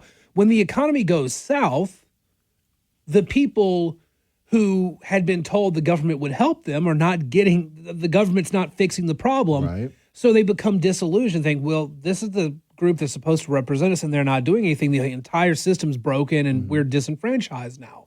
So it's no wonder they're not patriotic when the party they most align with, because it's the party that basically promised to help their bank accounts as much as possible, they didn't deliver on their promises because the democratic ideal of the government providing everything for you is not something you can ever really do properly. And with the entire disillusionment of the 18 to 34 demo, we see the results. People in that age group don't vote. Yeah. They don't go vote. Bernie Sanders centered his last two presidential campaigns around the idea that he could win the young vote, and that's how that was their goal. And you saw how the numbers turned out. Yes, they moved a little bit more than they had in previous elections, but not by much. I mean, it's just an age range that doesn't go out to vote near as much. Now, as the older they get in that demo, the more likely they are. The 18-year-olds certainly not going to go out and vote unless they're highly motivated for whatever reason, but they're not. The Democratic Party has made a bunch of promises it can't keep. The Republican Party makes promises like, we're going to get out of your way and you're going to be able to do the best you can with what you've got, which doesn't promise voters anything, does not really come across as appealing to a younger demographic that is looking for all the assistance it can get because it's not really ready to be an adult yet. I mean, I'm 35. I'm still not ready to be an adult. I don't know what I want to be when I grow up. And a lot of people in that age range, especially now, when a permanent 8 to 5 is not really the ideal anymore. Now it's a lot more gig economy, and now it's, you hold 2 to 3 jobs, maybe you're working different sources of income to get as much as you can for you and your family and to live the life you want to live. And the system's not doing anything for them. And so they get disillusioned with the system and they just basically fend for themselves, which ultimately is kind of what the Republican Party pushes. But the Republican Party is also very much aligned with corporate interests and the Democrats are too, just not as openly. Yeah. And so while the conservative ideal is do what you can for yourself, you are the master of your destiny. We don't want anybody to stand in your way of that. Certainly not us. The Republican Party oftentimes is anything but that. Yeah. It's all good points. I'm concerned with, I hear you on the whole voters as they get older, they tend to vote more. I'm afraid that at its core, people aren't going to, as they get older, that lack of patriotism, unless we have something else that brings us together, is not going to get any better. Because while Republicans, what you just mentioned, they also have a history of letting people down. And I think people have gotten so disillusioned with both sides that they don't know where to turn now. I don't know, these numbers are a little concerning to me moving forward. But I've always been someone who's considered myself patriotic, but I don't know. I mean, I don't know. We need a candidate to be able to come in there that's going to be able to unite people together, that people can really get behind, kind of like Obama was for the Democrats. I thought it would, I kind of thought it would have been Trump, but there's a lot of people on the Republican side that don't care for him. and there's a lot of people that are disillusioned with Trump being the representative of the Republicans. So I don't know. Are we getting to a point where we're going to get, so far down, or is this just a cycle that we're eventually going to get out of? I don't know. Uh-huh. It's so hard right now because you just look at the numbers and it's clear that the direction we appear to be heading in is one that most Americans don't want at all. They don't want a rehash of 2020 in terms of the presidential election. They're not really happy with the way things were in 2020, and that was mostly because of COVID and everything like that. They were tired of all the political drama. And now in 2024, things don't look better. Things feel worse in terms of attitude and in terms of the kitchen table where the family sits around, they look at bills, they look at costs, they look at everything that they need for their day-to-day lives, and they're like, man, I'm not even sure I can get this anymore. And the American people went a different direction in 2020, and it gave them basically nothing different in terms of how they were feeling about the state of the country. Part of me wonders if you're really going to get the high number of voters that you saw in 2020 because people are just burn out on all of it right now. Nothing is working. So maybe whoever scrounges up the most votes rather than, whoever can just get the biggest slice of a very big pie like we saw in 2020, you may be scraping the bottom of the barrel trying to get votes in 2024. I don't know. I don't know either. I do worry that as a country, we're getting closer and closer to a point of no return where we've had times in the past where we've kind of been saved, whether it's by something happening or someone coming along. But, man, I don't know. I really don't know. I hate to sound pessimistic, but... Well, I just don't know what voters have to be optimistic for right now, which is... But like I was saying this yesterday on my show, it's one of the reasons that Tim Scott's moving up in the polls. Tim Scott is one of the only candidates out there offering hope. Yeah. He's going back to that kind of Reagan ideal of it's morning again in America, that the sun is about to rise, that things are about to be better. Yeah. Just stick with me. We're going to get there. Every other candidate is talking about how much things suck right now. Joe Biden's out there talking about how great everything is. No American family feels like things are great right now, but every other Republican is saying things suck. And I'm going to change it, but you have to vote for me. Otherwise, the country is doomed and everything is lost forever. Yeah. And then you have a candidate like Tim Scott out there saying everything's not lost. But is that message resonating, though? I don't know. That's the big question.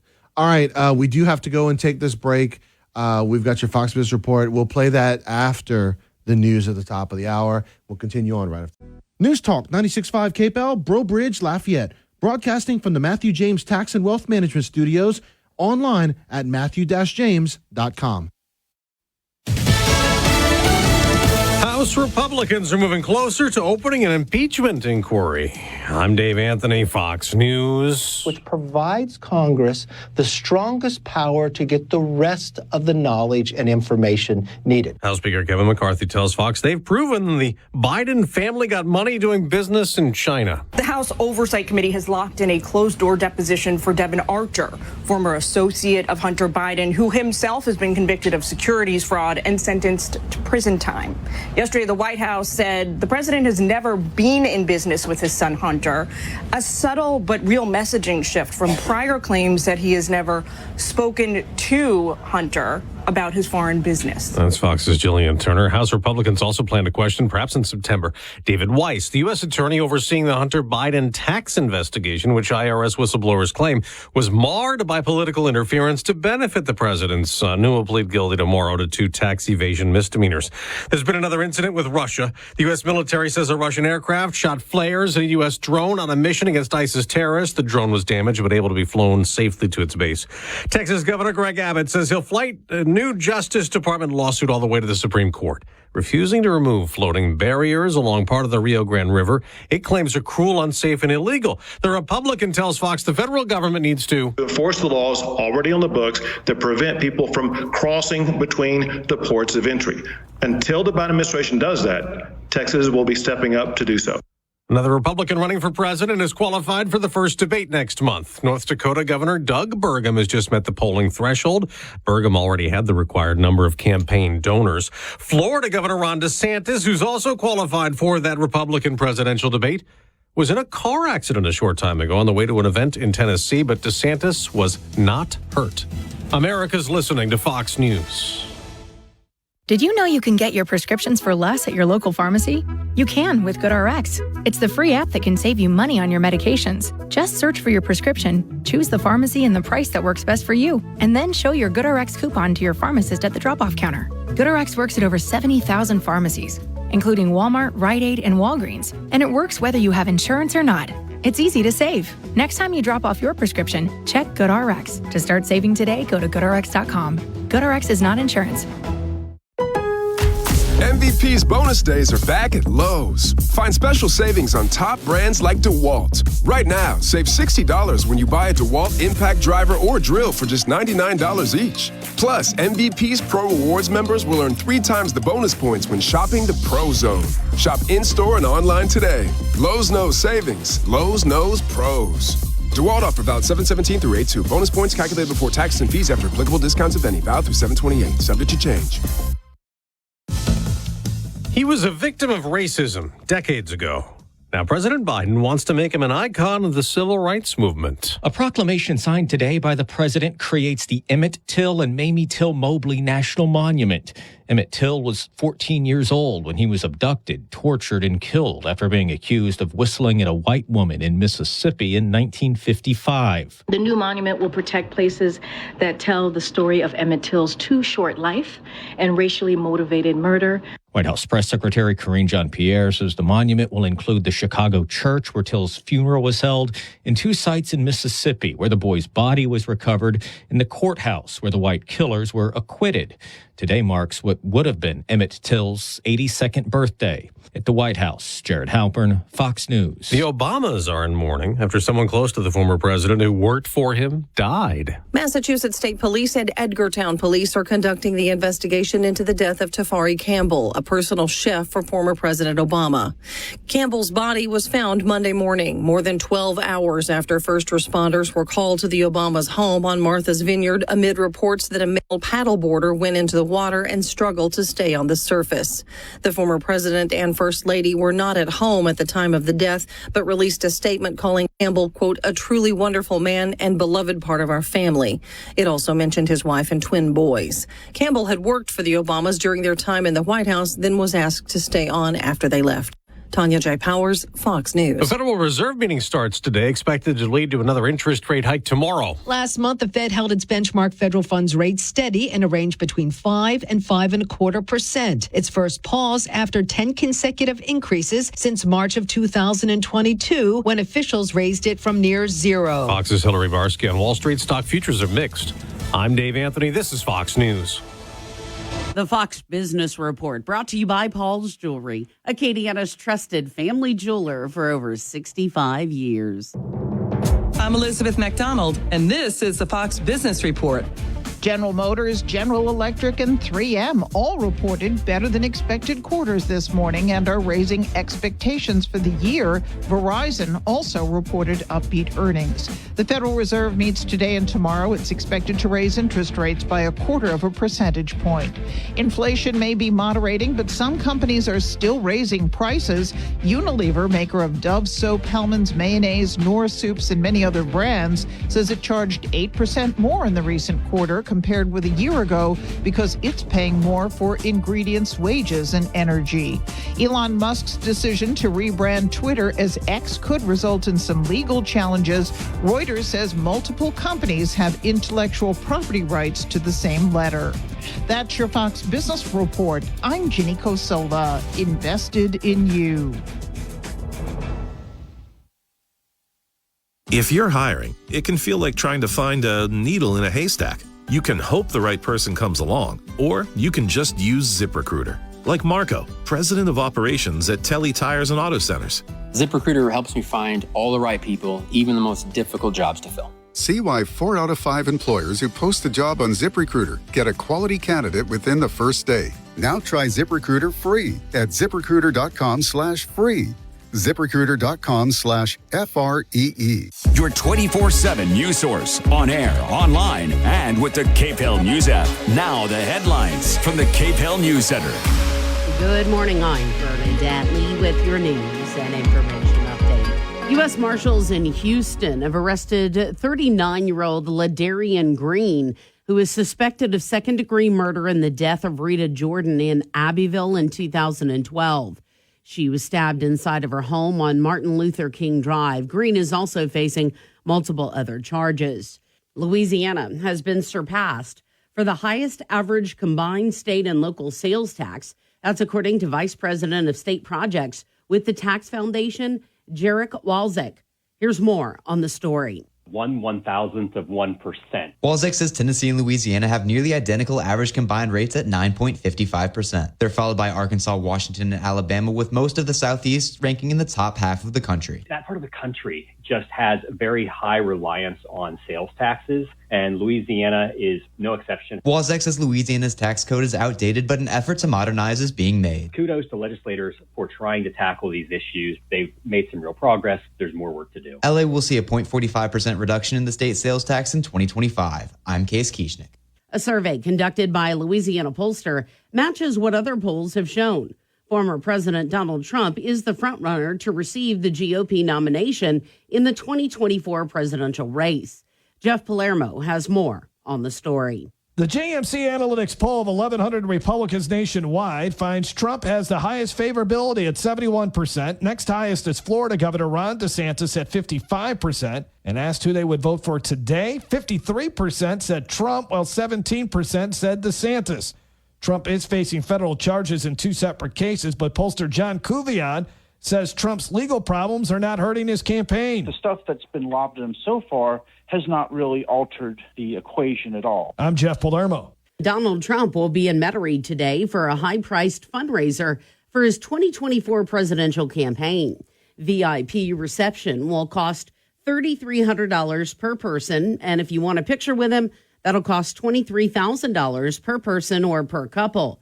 LSU political science professor Robert Hogan says it's an efficient way for a presidential candidate to raise money. Just fly in, have a small reception, take some pictures, and get back on the plane. Businessmen Boise Bollinger and Joseph Cannizzaro are hosting the fundraiser, while President Trump visited an LNG plant near Lake Charles in 2019 and said Louisiana is a state that he loves very much. Hogan says Republican voters in the Bayou State have been in Trump's corner through thick and through thin. Louisiana is a state where Donald Trump in the last two elections has done very well. In the last election, he won 58% of the vote. Hogan says despite his legal troubles, Trump is still able to collect large dollars from GOP donors. Trump is able to raise money in a way that's not too different than an incumbent president raises money. People want to support a candidate they think that will win, and he looks like the best alternative on the Republican side right now. Well, before you take to the roadways for that last vacation before school cranks back up, AAA is encouraging you to have your vehicle checked out, and that also includes your tires. Spokesperson for the Motorists Association, Don Redmond, says the high temperatures create hot asphalt, and if your tires are worn or even underinflated, it's a recipe for disaster. And those lead to blowouts almost all the time. We service at least about a million people of our AAA members during the summer because of their tires. Redmond says you should inspect your tires monthly to be sure they are properly inflated. If you aren't used to looking over at your tires on a regular basis, you're not alone. Redmond says 3 out of 5 drivers don't really ever check their tires, and 70% of us forget to look at the spare tire. So you have a flat tire, you pull over, try to change your tire, and your spare is deflated because you haven't even checked to see if it has any air. If you do have a blowout and need to change your tire, Redmond warns that it's extremely dangerous to do so on a busy roadway and that only 20% of motorists even know how to change a tire. An easy way to check to see if your tires have enough tread, Redmond says, is to put a quarter with George Washington's head upside down in the treads. If you can see any part of his head, that's a good indication you need to replace those tires.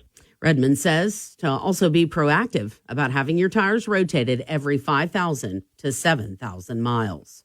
Well, it's going to be an out-of-world experience for STEM students attending Space Camp in Calcasieu Parish this morning. STEM Center Director for Southwest Louisiana, Mark Arsenault, says that campers submitted questions in advance, and this morning they're going to hear directly from astronauts that are aboard the International Space Station. Don't forget, tonight is Teeny Tuesday at Tsunami. Buy an entree or roll, and then you can try their signature cocktail for $2, which will benefit Healing House, Hope for Grieving Children. You're up to date. I'm Bernadette Lee. All right, so meteorologist Daniel Phillips says we can expect to see weather today just like it was yesterday. Only 10% your rain chances with a high of 96. Clear and muggy conditions tonight with an overnight low of 75 degrees. And then tomorrow we can expect the same thing, but tomorrow there are the possibility of showers in the afternoon, and then that will continue to be the case through Saturday. News Talk 96.5, KVEL. Right now, traffic. All right, looking at what's happening on the roadways right now, we do have a crash, Bertrand at Toledo. That's Bertrand Drive at Toledo. 23.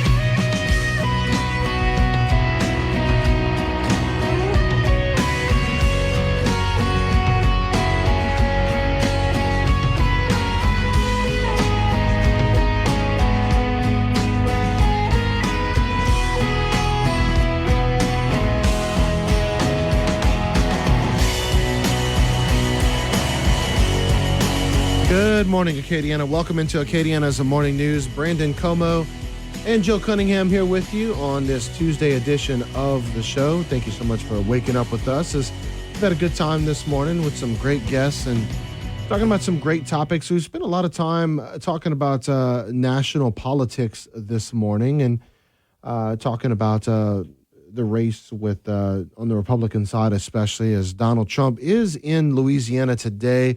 He's going to be in Metairie tonight for a fundraiser, for his campaign, as the tickets are not cheap to go to his event tonight.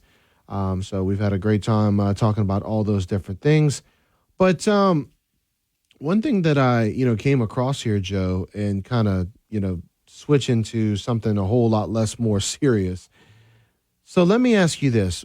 If I asked you what would be the best-selling item that McDonald's has to offer, what item would you pick? Which one do you think would be number one? The best-selling item?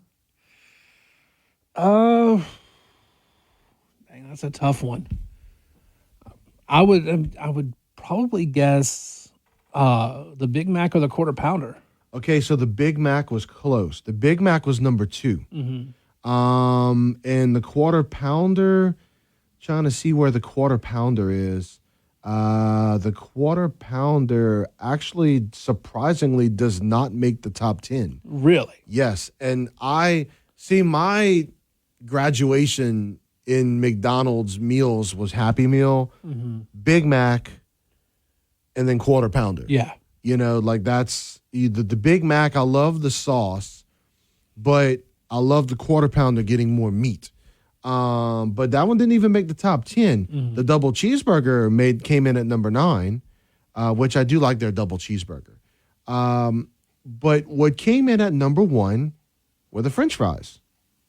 That makes sense. Mm-hmm. And so there's a lot of behind the scenes stuff about McDonald's that a lot of people don't know. Like specifically, I think they fry their fries in the beef fat, and that's one of the ways they get them to taste different than how everybody else does it. And then there's something with the salt that they use is like the chemical makeup of their salt is slightly different, and it is engineered to interact with the soda you drink from there, making both taste better. Right.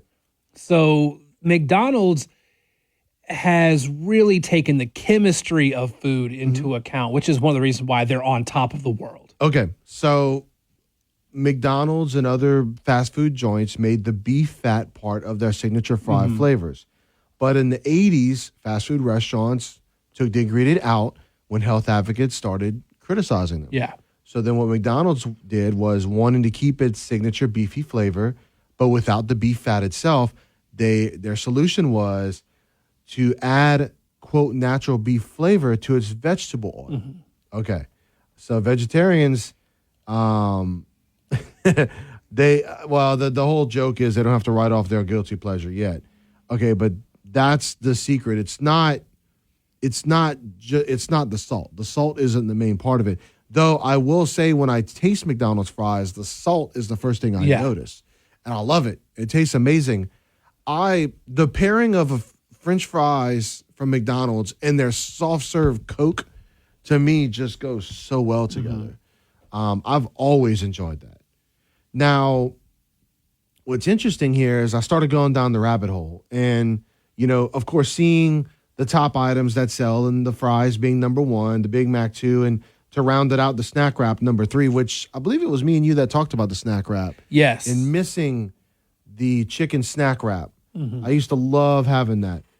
But that brought me down to the secret menu from McDonald's. And the one thing that I have not tried yet that I feel like I need to try is the Land, Air, and Sea, where you basically have the McChicken and the Filet-O-Fish and a Big Mac stacked together. Yeah. That's a lot of different meats. I'm not sure I could do it. Okay. I could, though. I could do that.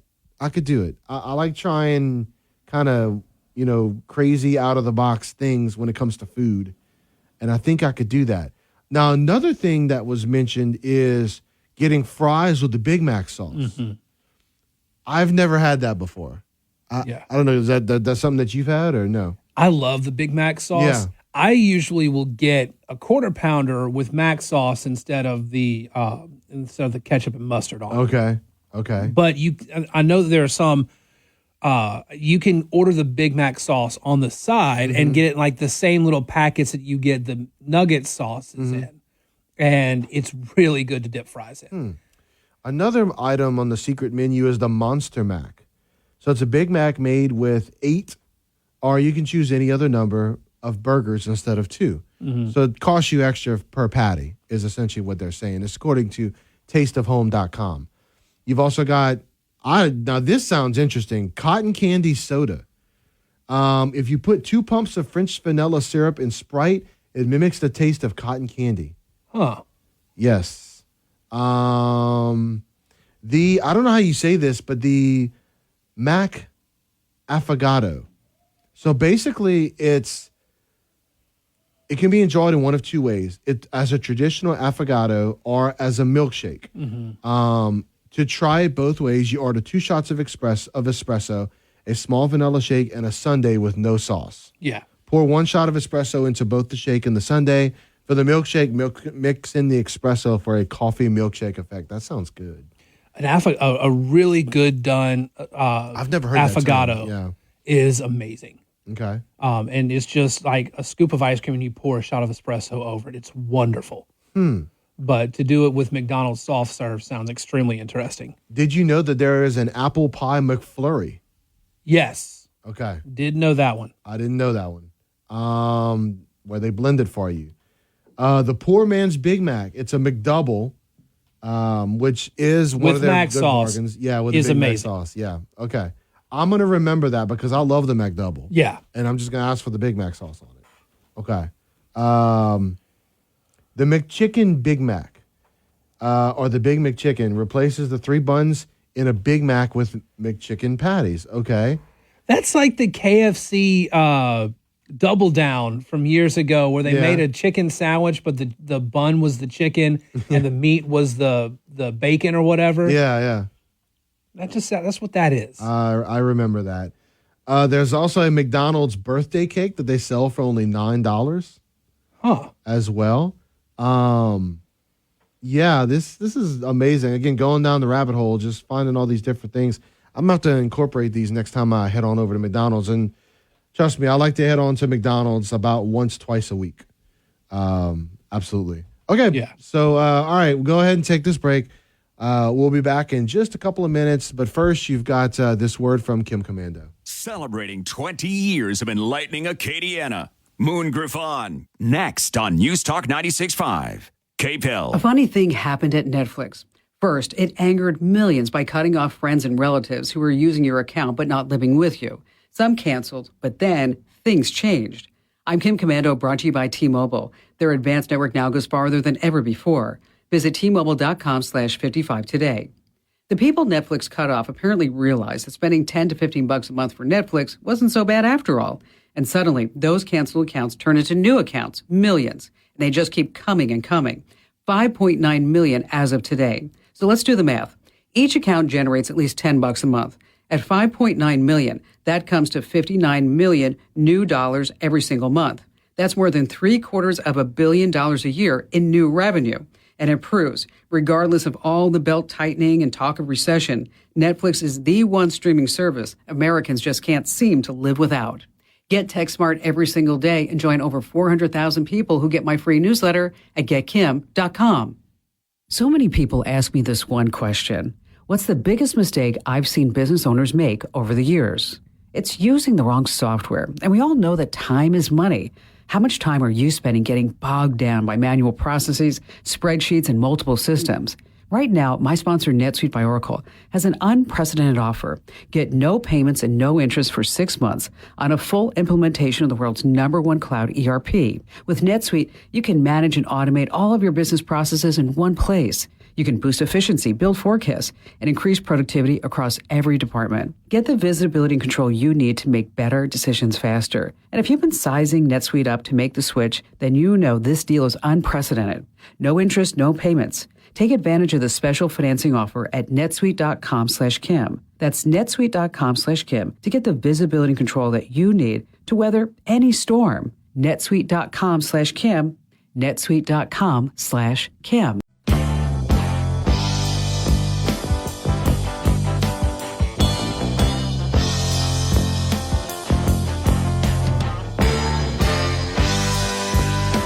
All right, so you heard that just now with Netflix.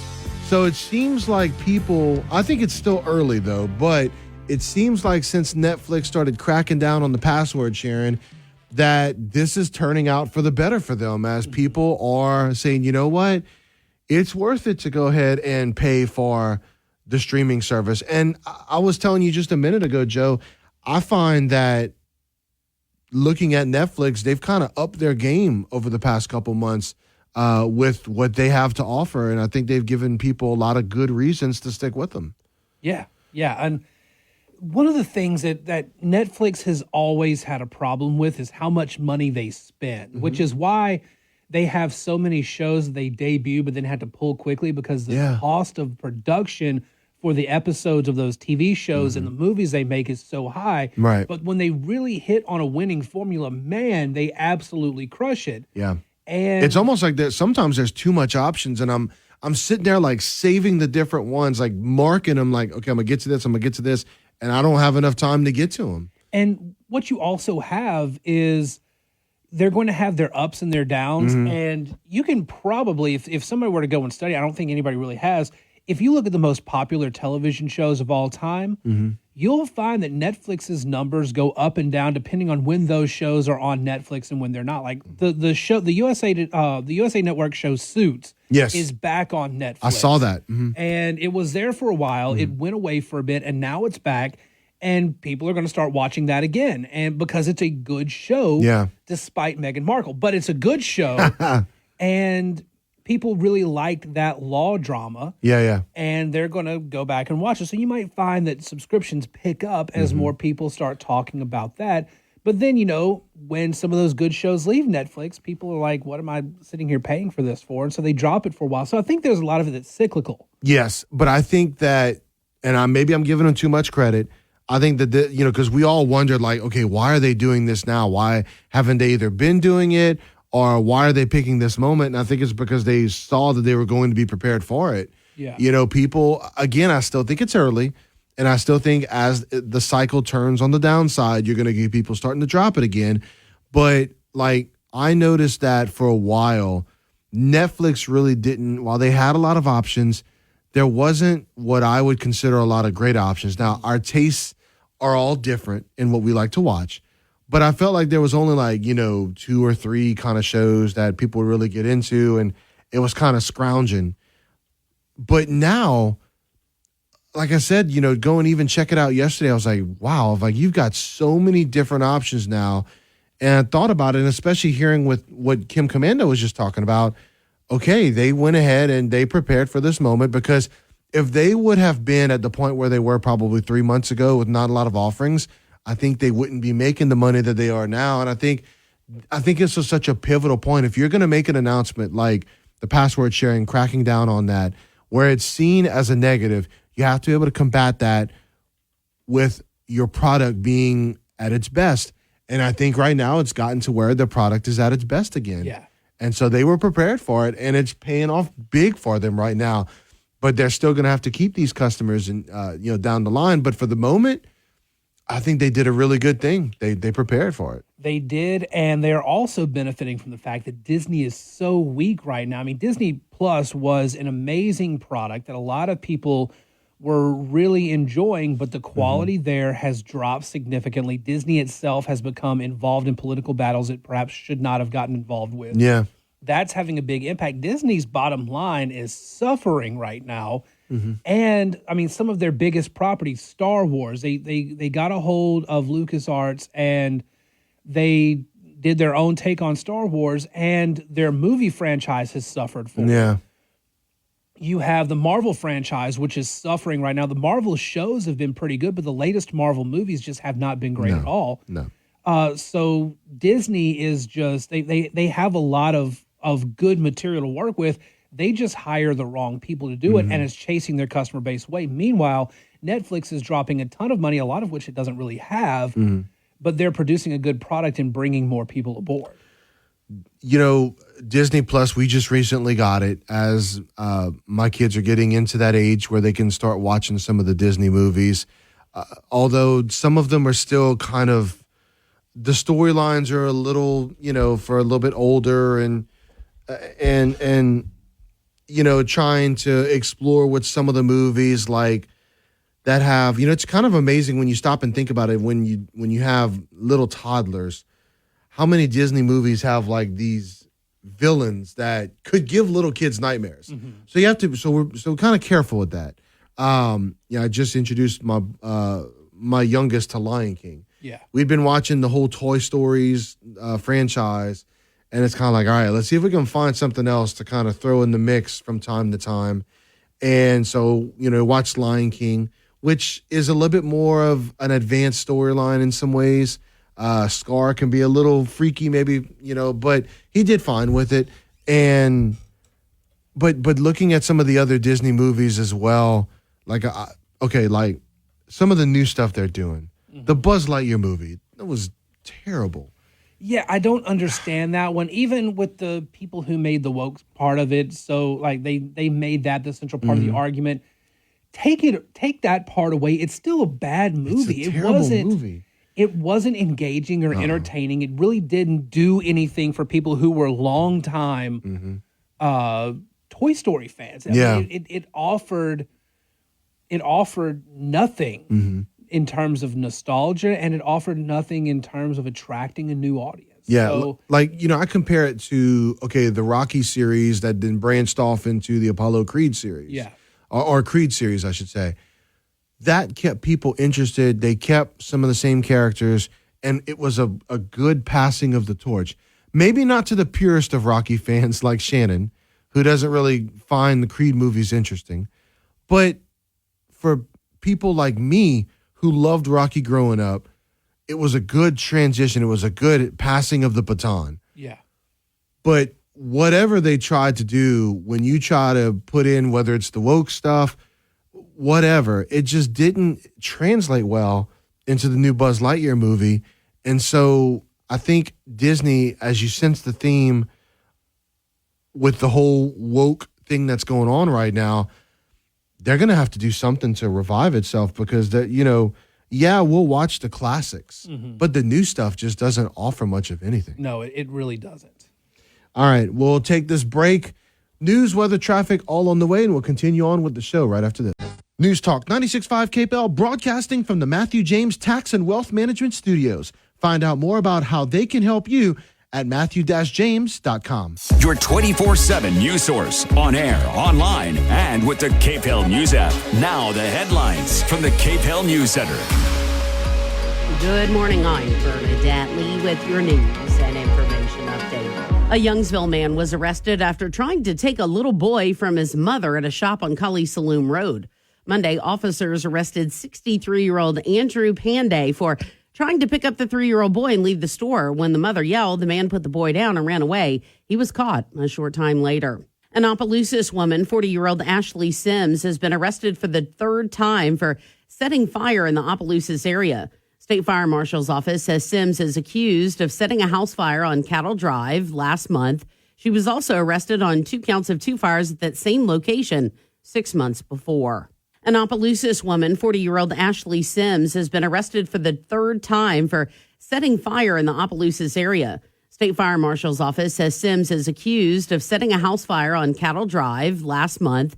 She was also arrested on 2 counts of 2 fires at that same location 6 months before. Louisiana has been surpassed for the highest average combined state and local sales tax. That's according to Vice President of State Projects with the Tax Foundation, Jarek Walczyk. Here's more on the story. 1/1000th of 1%. Walczyk says Tennessee and Louisiana have nearly identical average combined rates at 9.55%. They're followed by Arkansas, Washington, and Alabama, with most of the Southeast ranking in the top half of the country. That part of the country just has a very high reliance on sales taxes, and Louisiana is no exception. Walczyk says Louisiana's tax code is outdated, but an effort to modernize is being made. Kudos to legislators for trying to tackle these issues. They've made some real progress. There's more work to do. LA will see a 0.45% reduction in the state sales tax in 2025. I'm Case Kieschnick.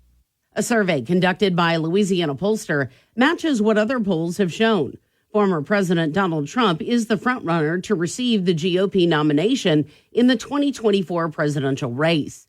Jeff Palermo has more on the story. The JMC Analytics poll of 1,100 Republicans nationwide finds Trump has the highest favorability at 71%. Next highest is Florida Governor Ron DeSantis at 55%. And asked who they would vote for today, 53% said Trump, while 17% said DeSantis. Trump is facing federal charges in 2 separate cases, but pollster John Kuvion says Trump's legal problems are not hurting his campaign. The stuff that's been lobbed at him so far has not really altered the equation at all. I'm Jeff Palermo.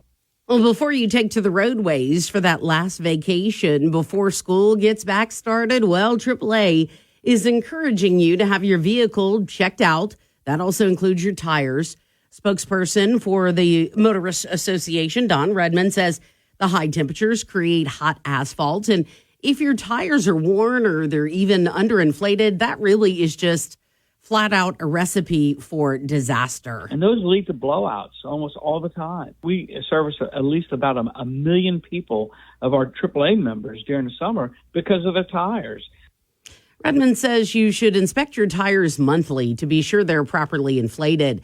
If you're not used to looking over your tires on a regular basis, don't worry, you're not alone, because Redmond says 3 out of 5 drivers don't ever check their tires. And also 70% of us forget to look at the spare tire. So you have a flat tire, you pull over, try to change your tire, and your spare is deflated because you haven't even checked to see if it has any air. If you do have a blowout and need to change your tire, Redmond warns that it's extremely dangerous to do so on a busy roadway and that only 20% of motorists even know how to change a tire. Now, an easy way to check to see if your tires do have enough tread on them, Redmond says, is to put a quarter with George Washington's head upside down in the treads of the tires. If you can see any part of his head, that's a good indication you need to replace those tires. Redmond says also be proactive about having your tires rotated every 5,000 to 7,000 miles. New Orleans is hosting hundreds of magicians as they attend the Society of American Magicians National Conference. Here's more on the story. The conference will feature public and private performances from world-renowned magicians that host and show producer Michael Dardon says is one of a kind. You wouldn't even be able to find those particular acts together in, say, Vegas. Magicians will also attend sessions to learn mechanics and showmanship as veterans teach the next generation. Young magicians are going to learn from YouTube, and so it's up to us to make sure they're learning properly. As the art form expands online, he says it's important to protect traditional practices. It's not even just about protecting the secrets, but it's about performing it properly and also just protecting it as an art and uplifting it. I'm Case Kieschnick. You're up to date. I'm Bernadette Lee.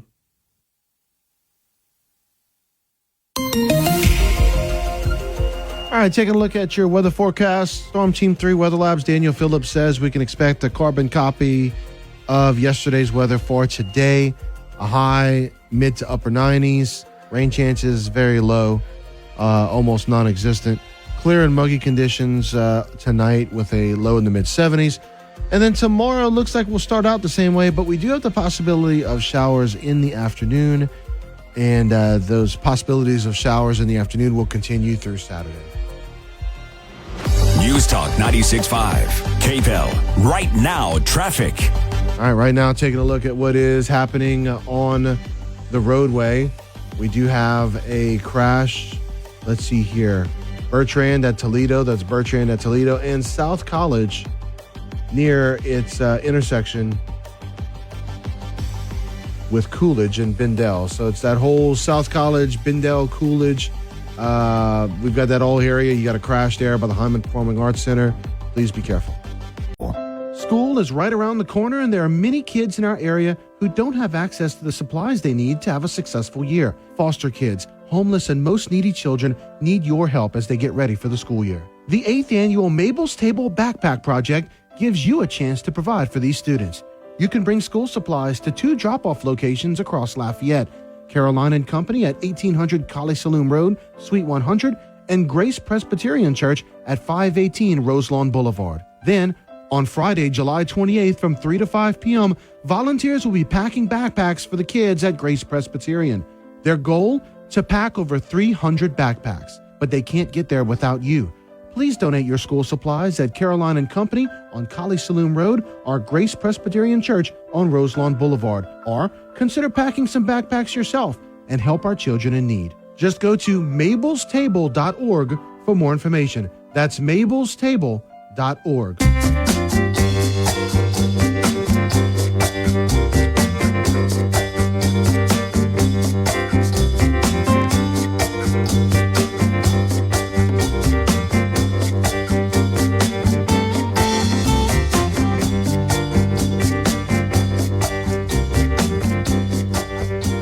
All right, so we've been doing all this back to school talk. What this also means is we're about to get back to football season. Yes, which is way more important. Yes, way more important. Okay, so Raging Cajuns preseason poll picked to finish 3rd in the Sun Belt Conference. So I think one team that many people would expect to see near the top would be like Coastal Carolina. Right. Troy. I was thinking Troy. Before looking at it, I was thinking probably Troy, Coastal, maybe UL. It's just the way UL's season kind of ended that made you think, okay, they're still probably one of the top, but they do need a little bit of work to get back to the top spot. So the Cajuns and the Chanticleers from Coastal Carolina are basically picked 3rd in each of their divisions. Yeah. The team that no one is really talking about, by the way, App State would be another team that you'd think of as well. Yeah. The team that no one is really talking about is a team that beat the crap out of Coastal Carolina last year. Yeah. But they're not eligible. They're under a 2-year ineligibility to be able to play for a conference championship, and that's James Madison. Yeah. Okay, so James Madison, I looked them up from last year. They were 8-3 last year, and late in the season, they took a Chanticleer team that was 9-1 and took them to the woodshed. I mean, 47-7. And they played a schedule last year that looked more like a schedule that would be against, like if they were in Division I AA or something like that. But they played they played well against the Sun Belt Conference teams, especially those newer ones like like Old Dominion, who they beat 37-3. But I look at their schedule this year, and they're getting prepared for playing with the bigger teams. They're taking on Virginia this year. They're taking on those other Sun Belt schools.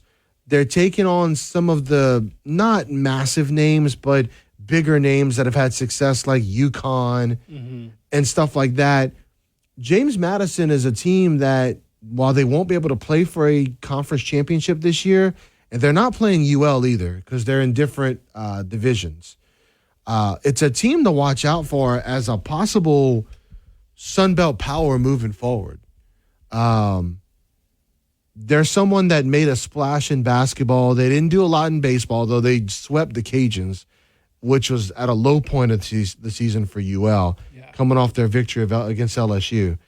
But James Madison is one of those teams that I think is going to overall make the Sun Belt Conference a lot better moving forward. The Cajuns, meanwhile, while they are picked to finish third in their division, it's going to be an exciting time to see year number 2 under Coach Desermo. Yeah. And to see how this team builds off of the success that they had last year. And I say success, I know you were coming off of Napier and what he had built UL into a national prominence. I'm not even going to call it a step back, but the 500 season that they had last year was kind of something I expected, considering they had lost a big name coach who took some big name players, took big name staff. They really did leave Coach Desermo in a tough spot. But now that Coach Desermo and his staff have been able to make adjustments, I look for this team to get better, have a better season, and start working their way back up to where Napier had them. Yeah. I mean, you're right. The transition from one administration to another is always going to be rough, and there are going to be growing pains.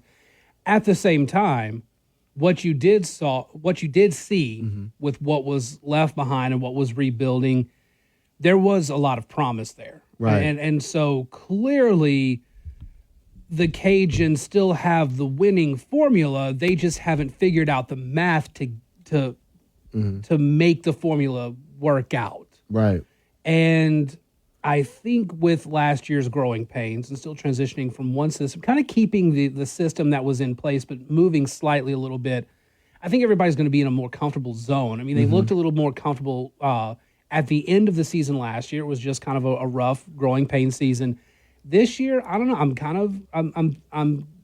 I'm looking at and hoping for, but really kind of expecting a better season and a more comfortable looking Cajun season. Now, every other team in the conference may have made leaps and bounds forward, and the Cajuns' record doesn't end up reflecting that. That could always be the case. You see that happen all the time. Right. But the Cajuns, I think, have all the pieces they need. Right. They start off against Northwestern State. Yeah. I don't want to sound disrespectful, but that should be a win. And that should be and I like starting off with a team that you should be able to beat like that as you're trying to continue to build momentum. But then they have a 2-game road trip at Old Dominion and UAB. They come back home to play Buffalo. Then they travel back to Minnesota. So it's kind of a tricky first 5 games of the season because, you don't want to come out and be 1-5 to open up the season. 1-4 to open up the season. Yeah. They're going to be challenged early on, and they're going to have to meet some challenges. I think we'll find out a lot about them in the first half of the season. Yeah, it's going to be. I mean, Northwestern State just for years now has not really been able to put a team on the field that has been able to really challenge. I mean, the last time Northwestern State looked really good was playing the first half against LSU a handful of years ago, and they haven't really put on a strong performance since then. They've been kind of down. If UL shows any sort of struggle against Northwestern State, that doesn't look too good. I don't expect that to happen, though. Yeah. But that would be your first red flags if they have any sort of struggle against, say, a Northwestern State. We'll see. We'll talk more about Raging Cajun football as we get closer to the season. But projections coming out yesterday. Sunbelt Conference Media Day is happening. And, of course, our buddy over at the GOAT, David Schultz, having a blast with that. So, All right, we'll go ahead and take this commercial break. Be back to wrap it up right after this. Yes, it's that time of the year again, back to school shopping. And with inflation, we know it hasn't gotten any cheaper. Here's how we want to help you out. Download the KPEL News app and click on Hall Pass Cash, and you could win a $500 prepaid Visa gift card. Just follow the assignments to earn points and increase your chances to win. We're making back-to-school shopping better with Hall Pass Cash.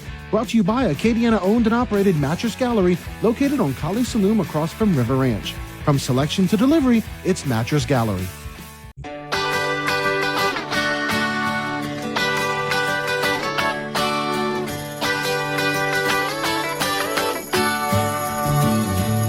Well, it's all right. Riding around in the breeze. Well, it's all right. All right, well, JJ saying, hey, don't sleep on Southern Miss. Talking about the Sunbelt Conference. The truth is, Sunbelt Conference has gotten so much better overall. It is one of the most exciting conferences. I mean, people can talk about SEC, they can talk about any of the others. One of the most exciting conferences because of how they performed against the other conferences the past couple of years. Sunbelt's really far and away one of the coolest to watch. You know what else I'm getting excited about? I know we're at the very end of the show, but New Orleans Saints football. Derek Carr coming out yesterday and talking about how sweet those jerseys are, and they are sweet. They are sweet. So, all right, we're going to go and take this break. We'll save some Saints talk for another day. But, Joe, as always, man, thanks for getting up early this morning. Much appreciated, man. All right, coming up next is the Moon Griffon Show. As we haven't even seen Moon yet this morning. We've heard from him. We I haven't heard even him seen down him. the hall. Oh, God, please tell me he's not getting into it again. No, with anybody. I will personally go fetch him so he's not 3 minutes late. I'm not even concerned just about that, but all right, Moon, just it's okay, Moon, it's okay. It's okay. All right, we'll go ahead and close it down for now. Fox Biz Report up next. Purple haze. The Fox Business Report is brought to you by Gulf Coast Bank, your local community bank. Whether your financial needs are for an individual, a business, or for the whole family, Gulf Coast Bank has the knowledge and products to serve you best. With 9 convenient locations throughout Acadiana, you're never far from a friendly Gulf Coast Bank associate. I'm Neil Cavuto, and this is the Fox Business Report. General Motors is even more optimistic about this year after an upbeat quarter. GM is seeing strong demand for its new cars and is seeing buyers willing to splurge on more expensive models and features. At the same time, GM has been cutting costs in response to higher interest rates and inflation. Though GM says its outlook does not include any financial impact from a possible strike this fall when its contract with the United Auto Workers expires. General Electric also is reporting bettings and is raising its forecast for the year. Microsoft and Alphabet, Google's parent company, report earnings after the Wall Street close. The Federal Reserve's meeting is today and tomorrow. The Fed is expected to raise interest rates by 0.25% after pausing at the last meeting. That's your Fox Business Report. I'm Ginny Cosola, invested in you. If you're hiring, it can feel like trying to find a needle in a haystack. You can hope the right person comes along, or you can just use ZipRecruiter. Like Marco, president of operations at Telly Tires and Auto Centers. ZipRecruiter helps me find all the right people, even the most difficult jobs to fill. See why 4 out of 5 employers who post a job on ZipRecruiter get a quality candidate within the first day. Now try ZipRecruiter free at ZipRecruiter.com/free. ZipRecruiter.com/FREE.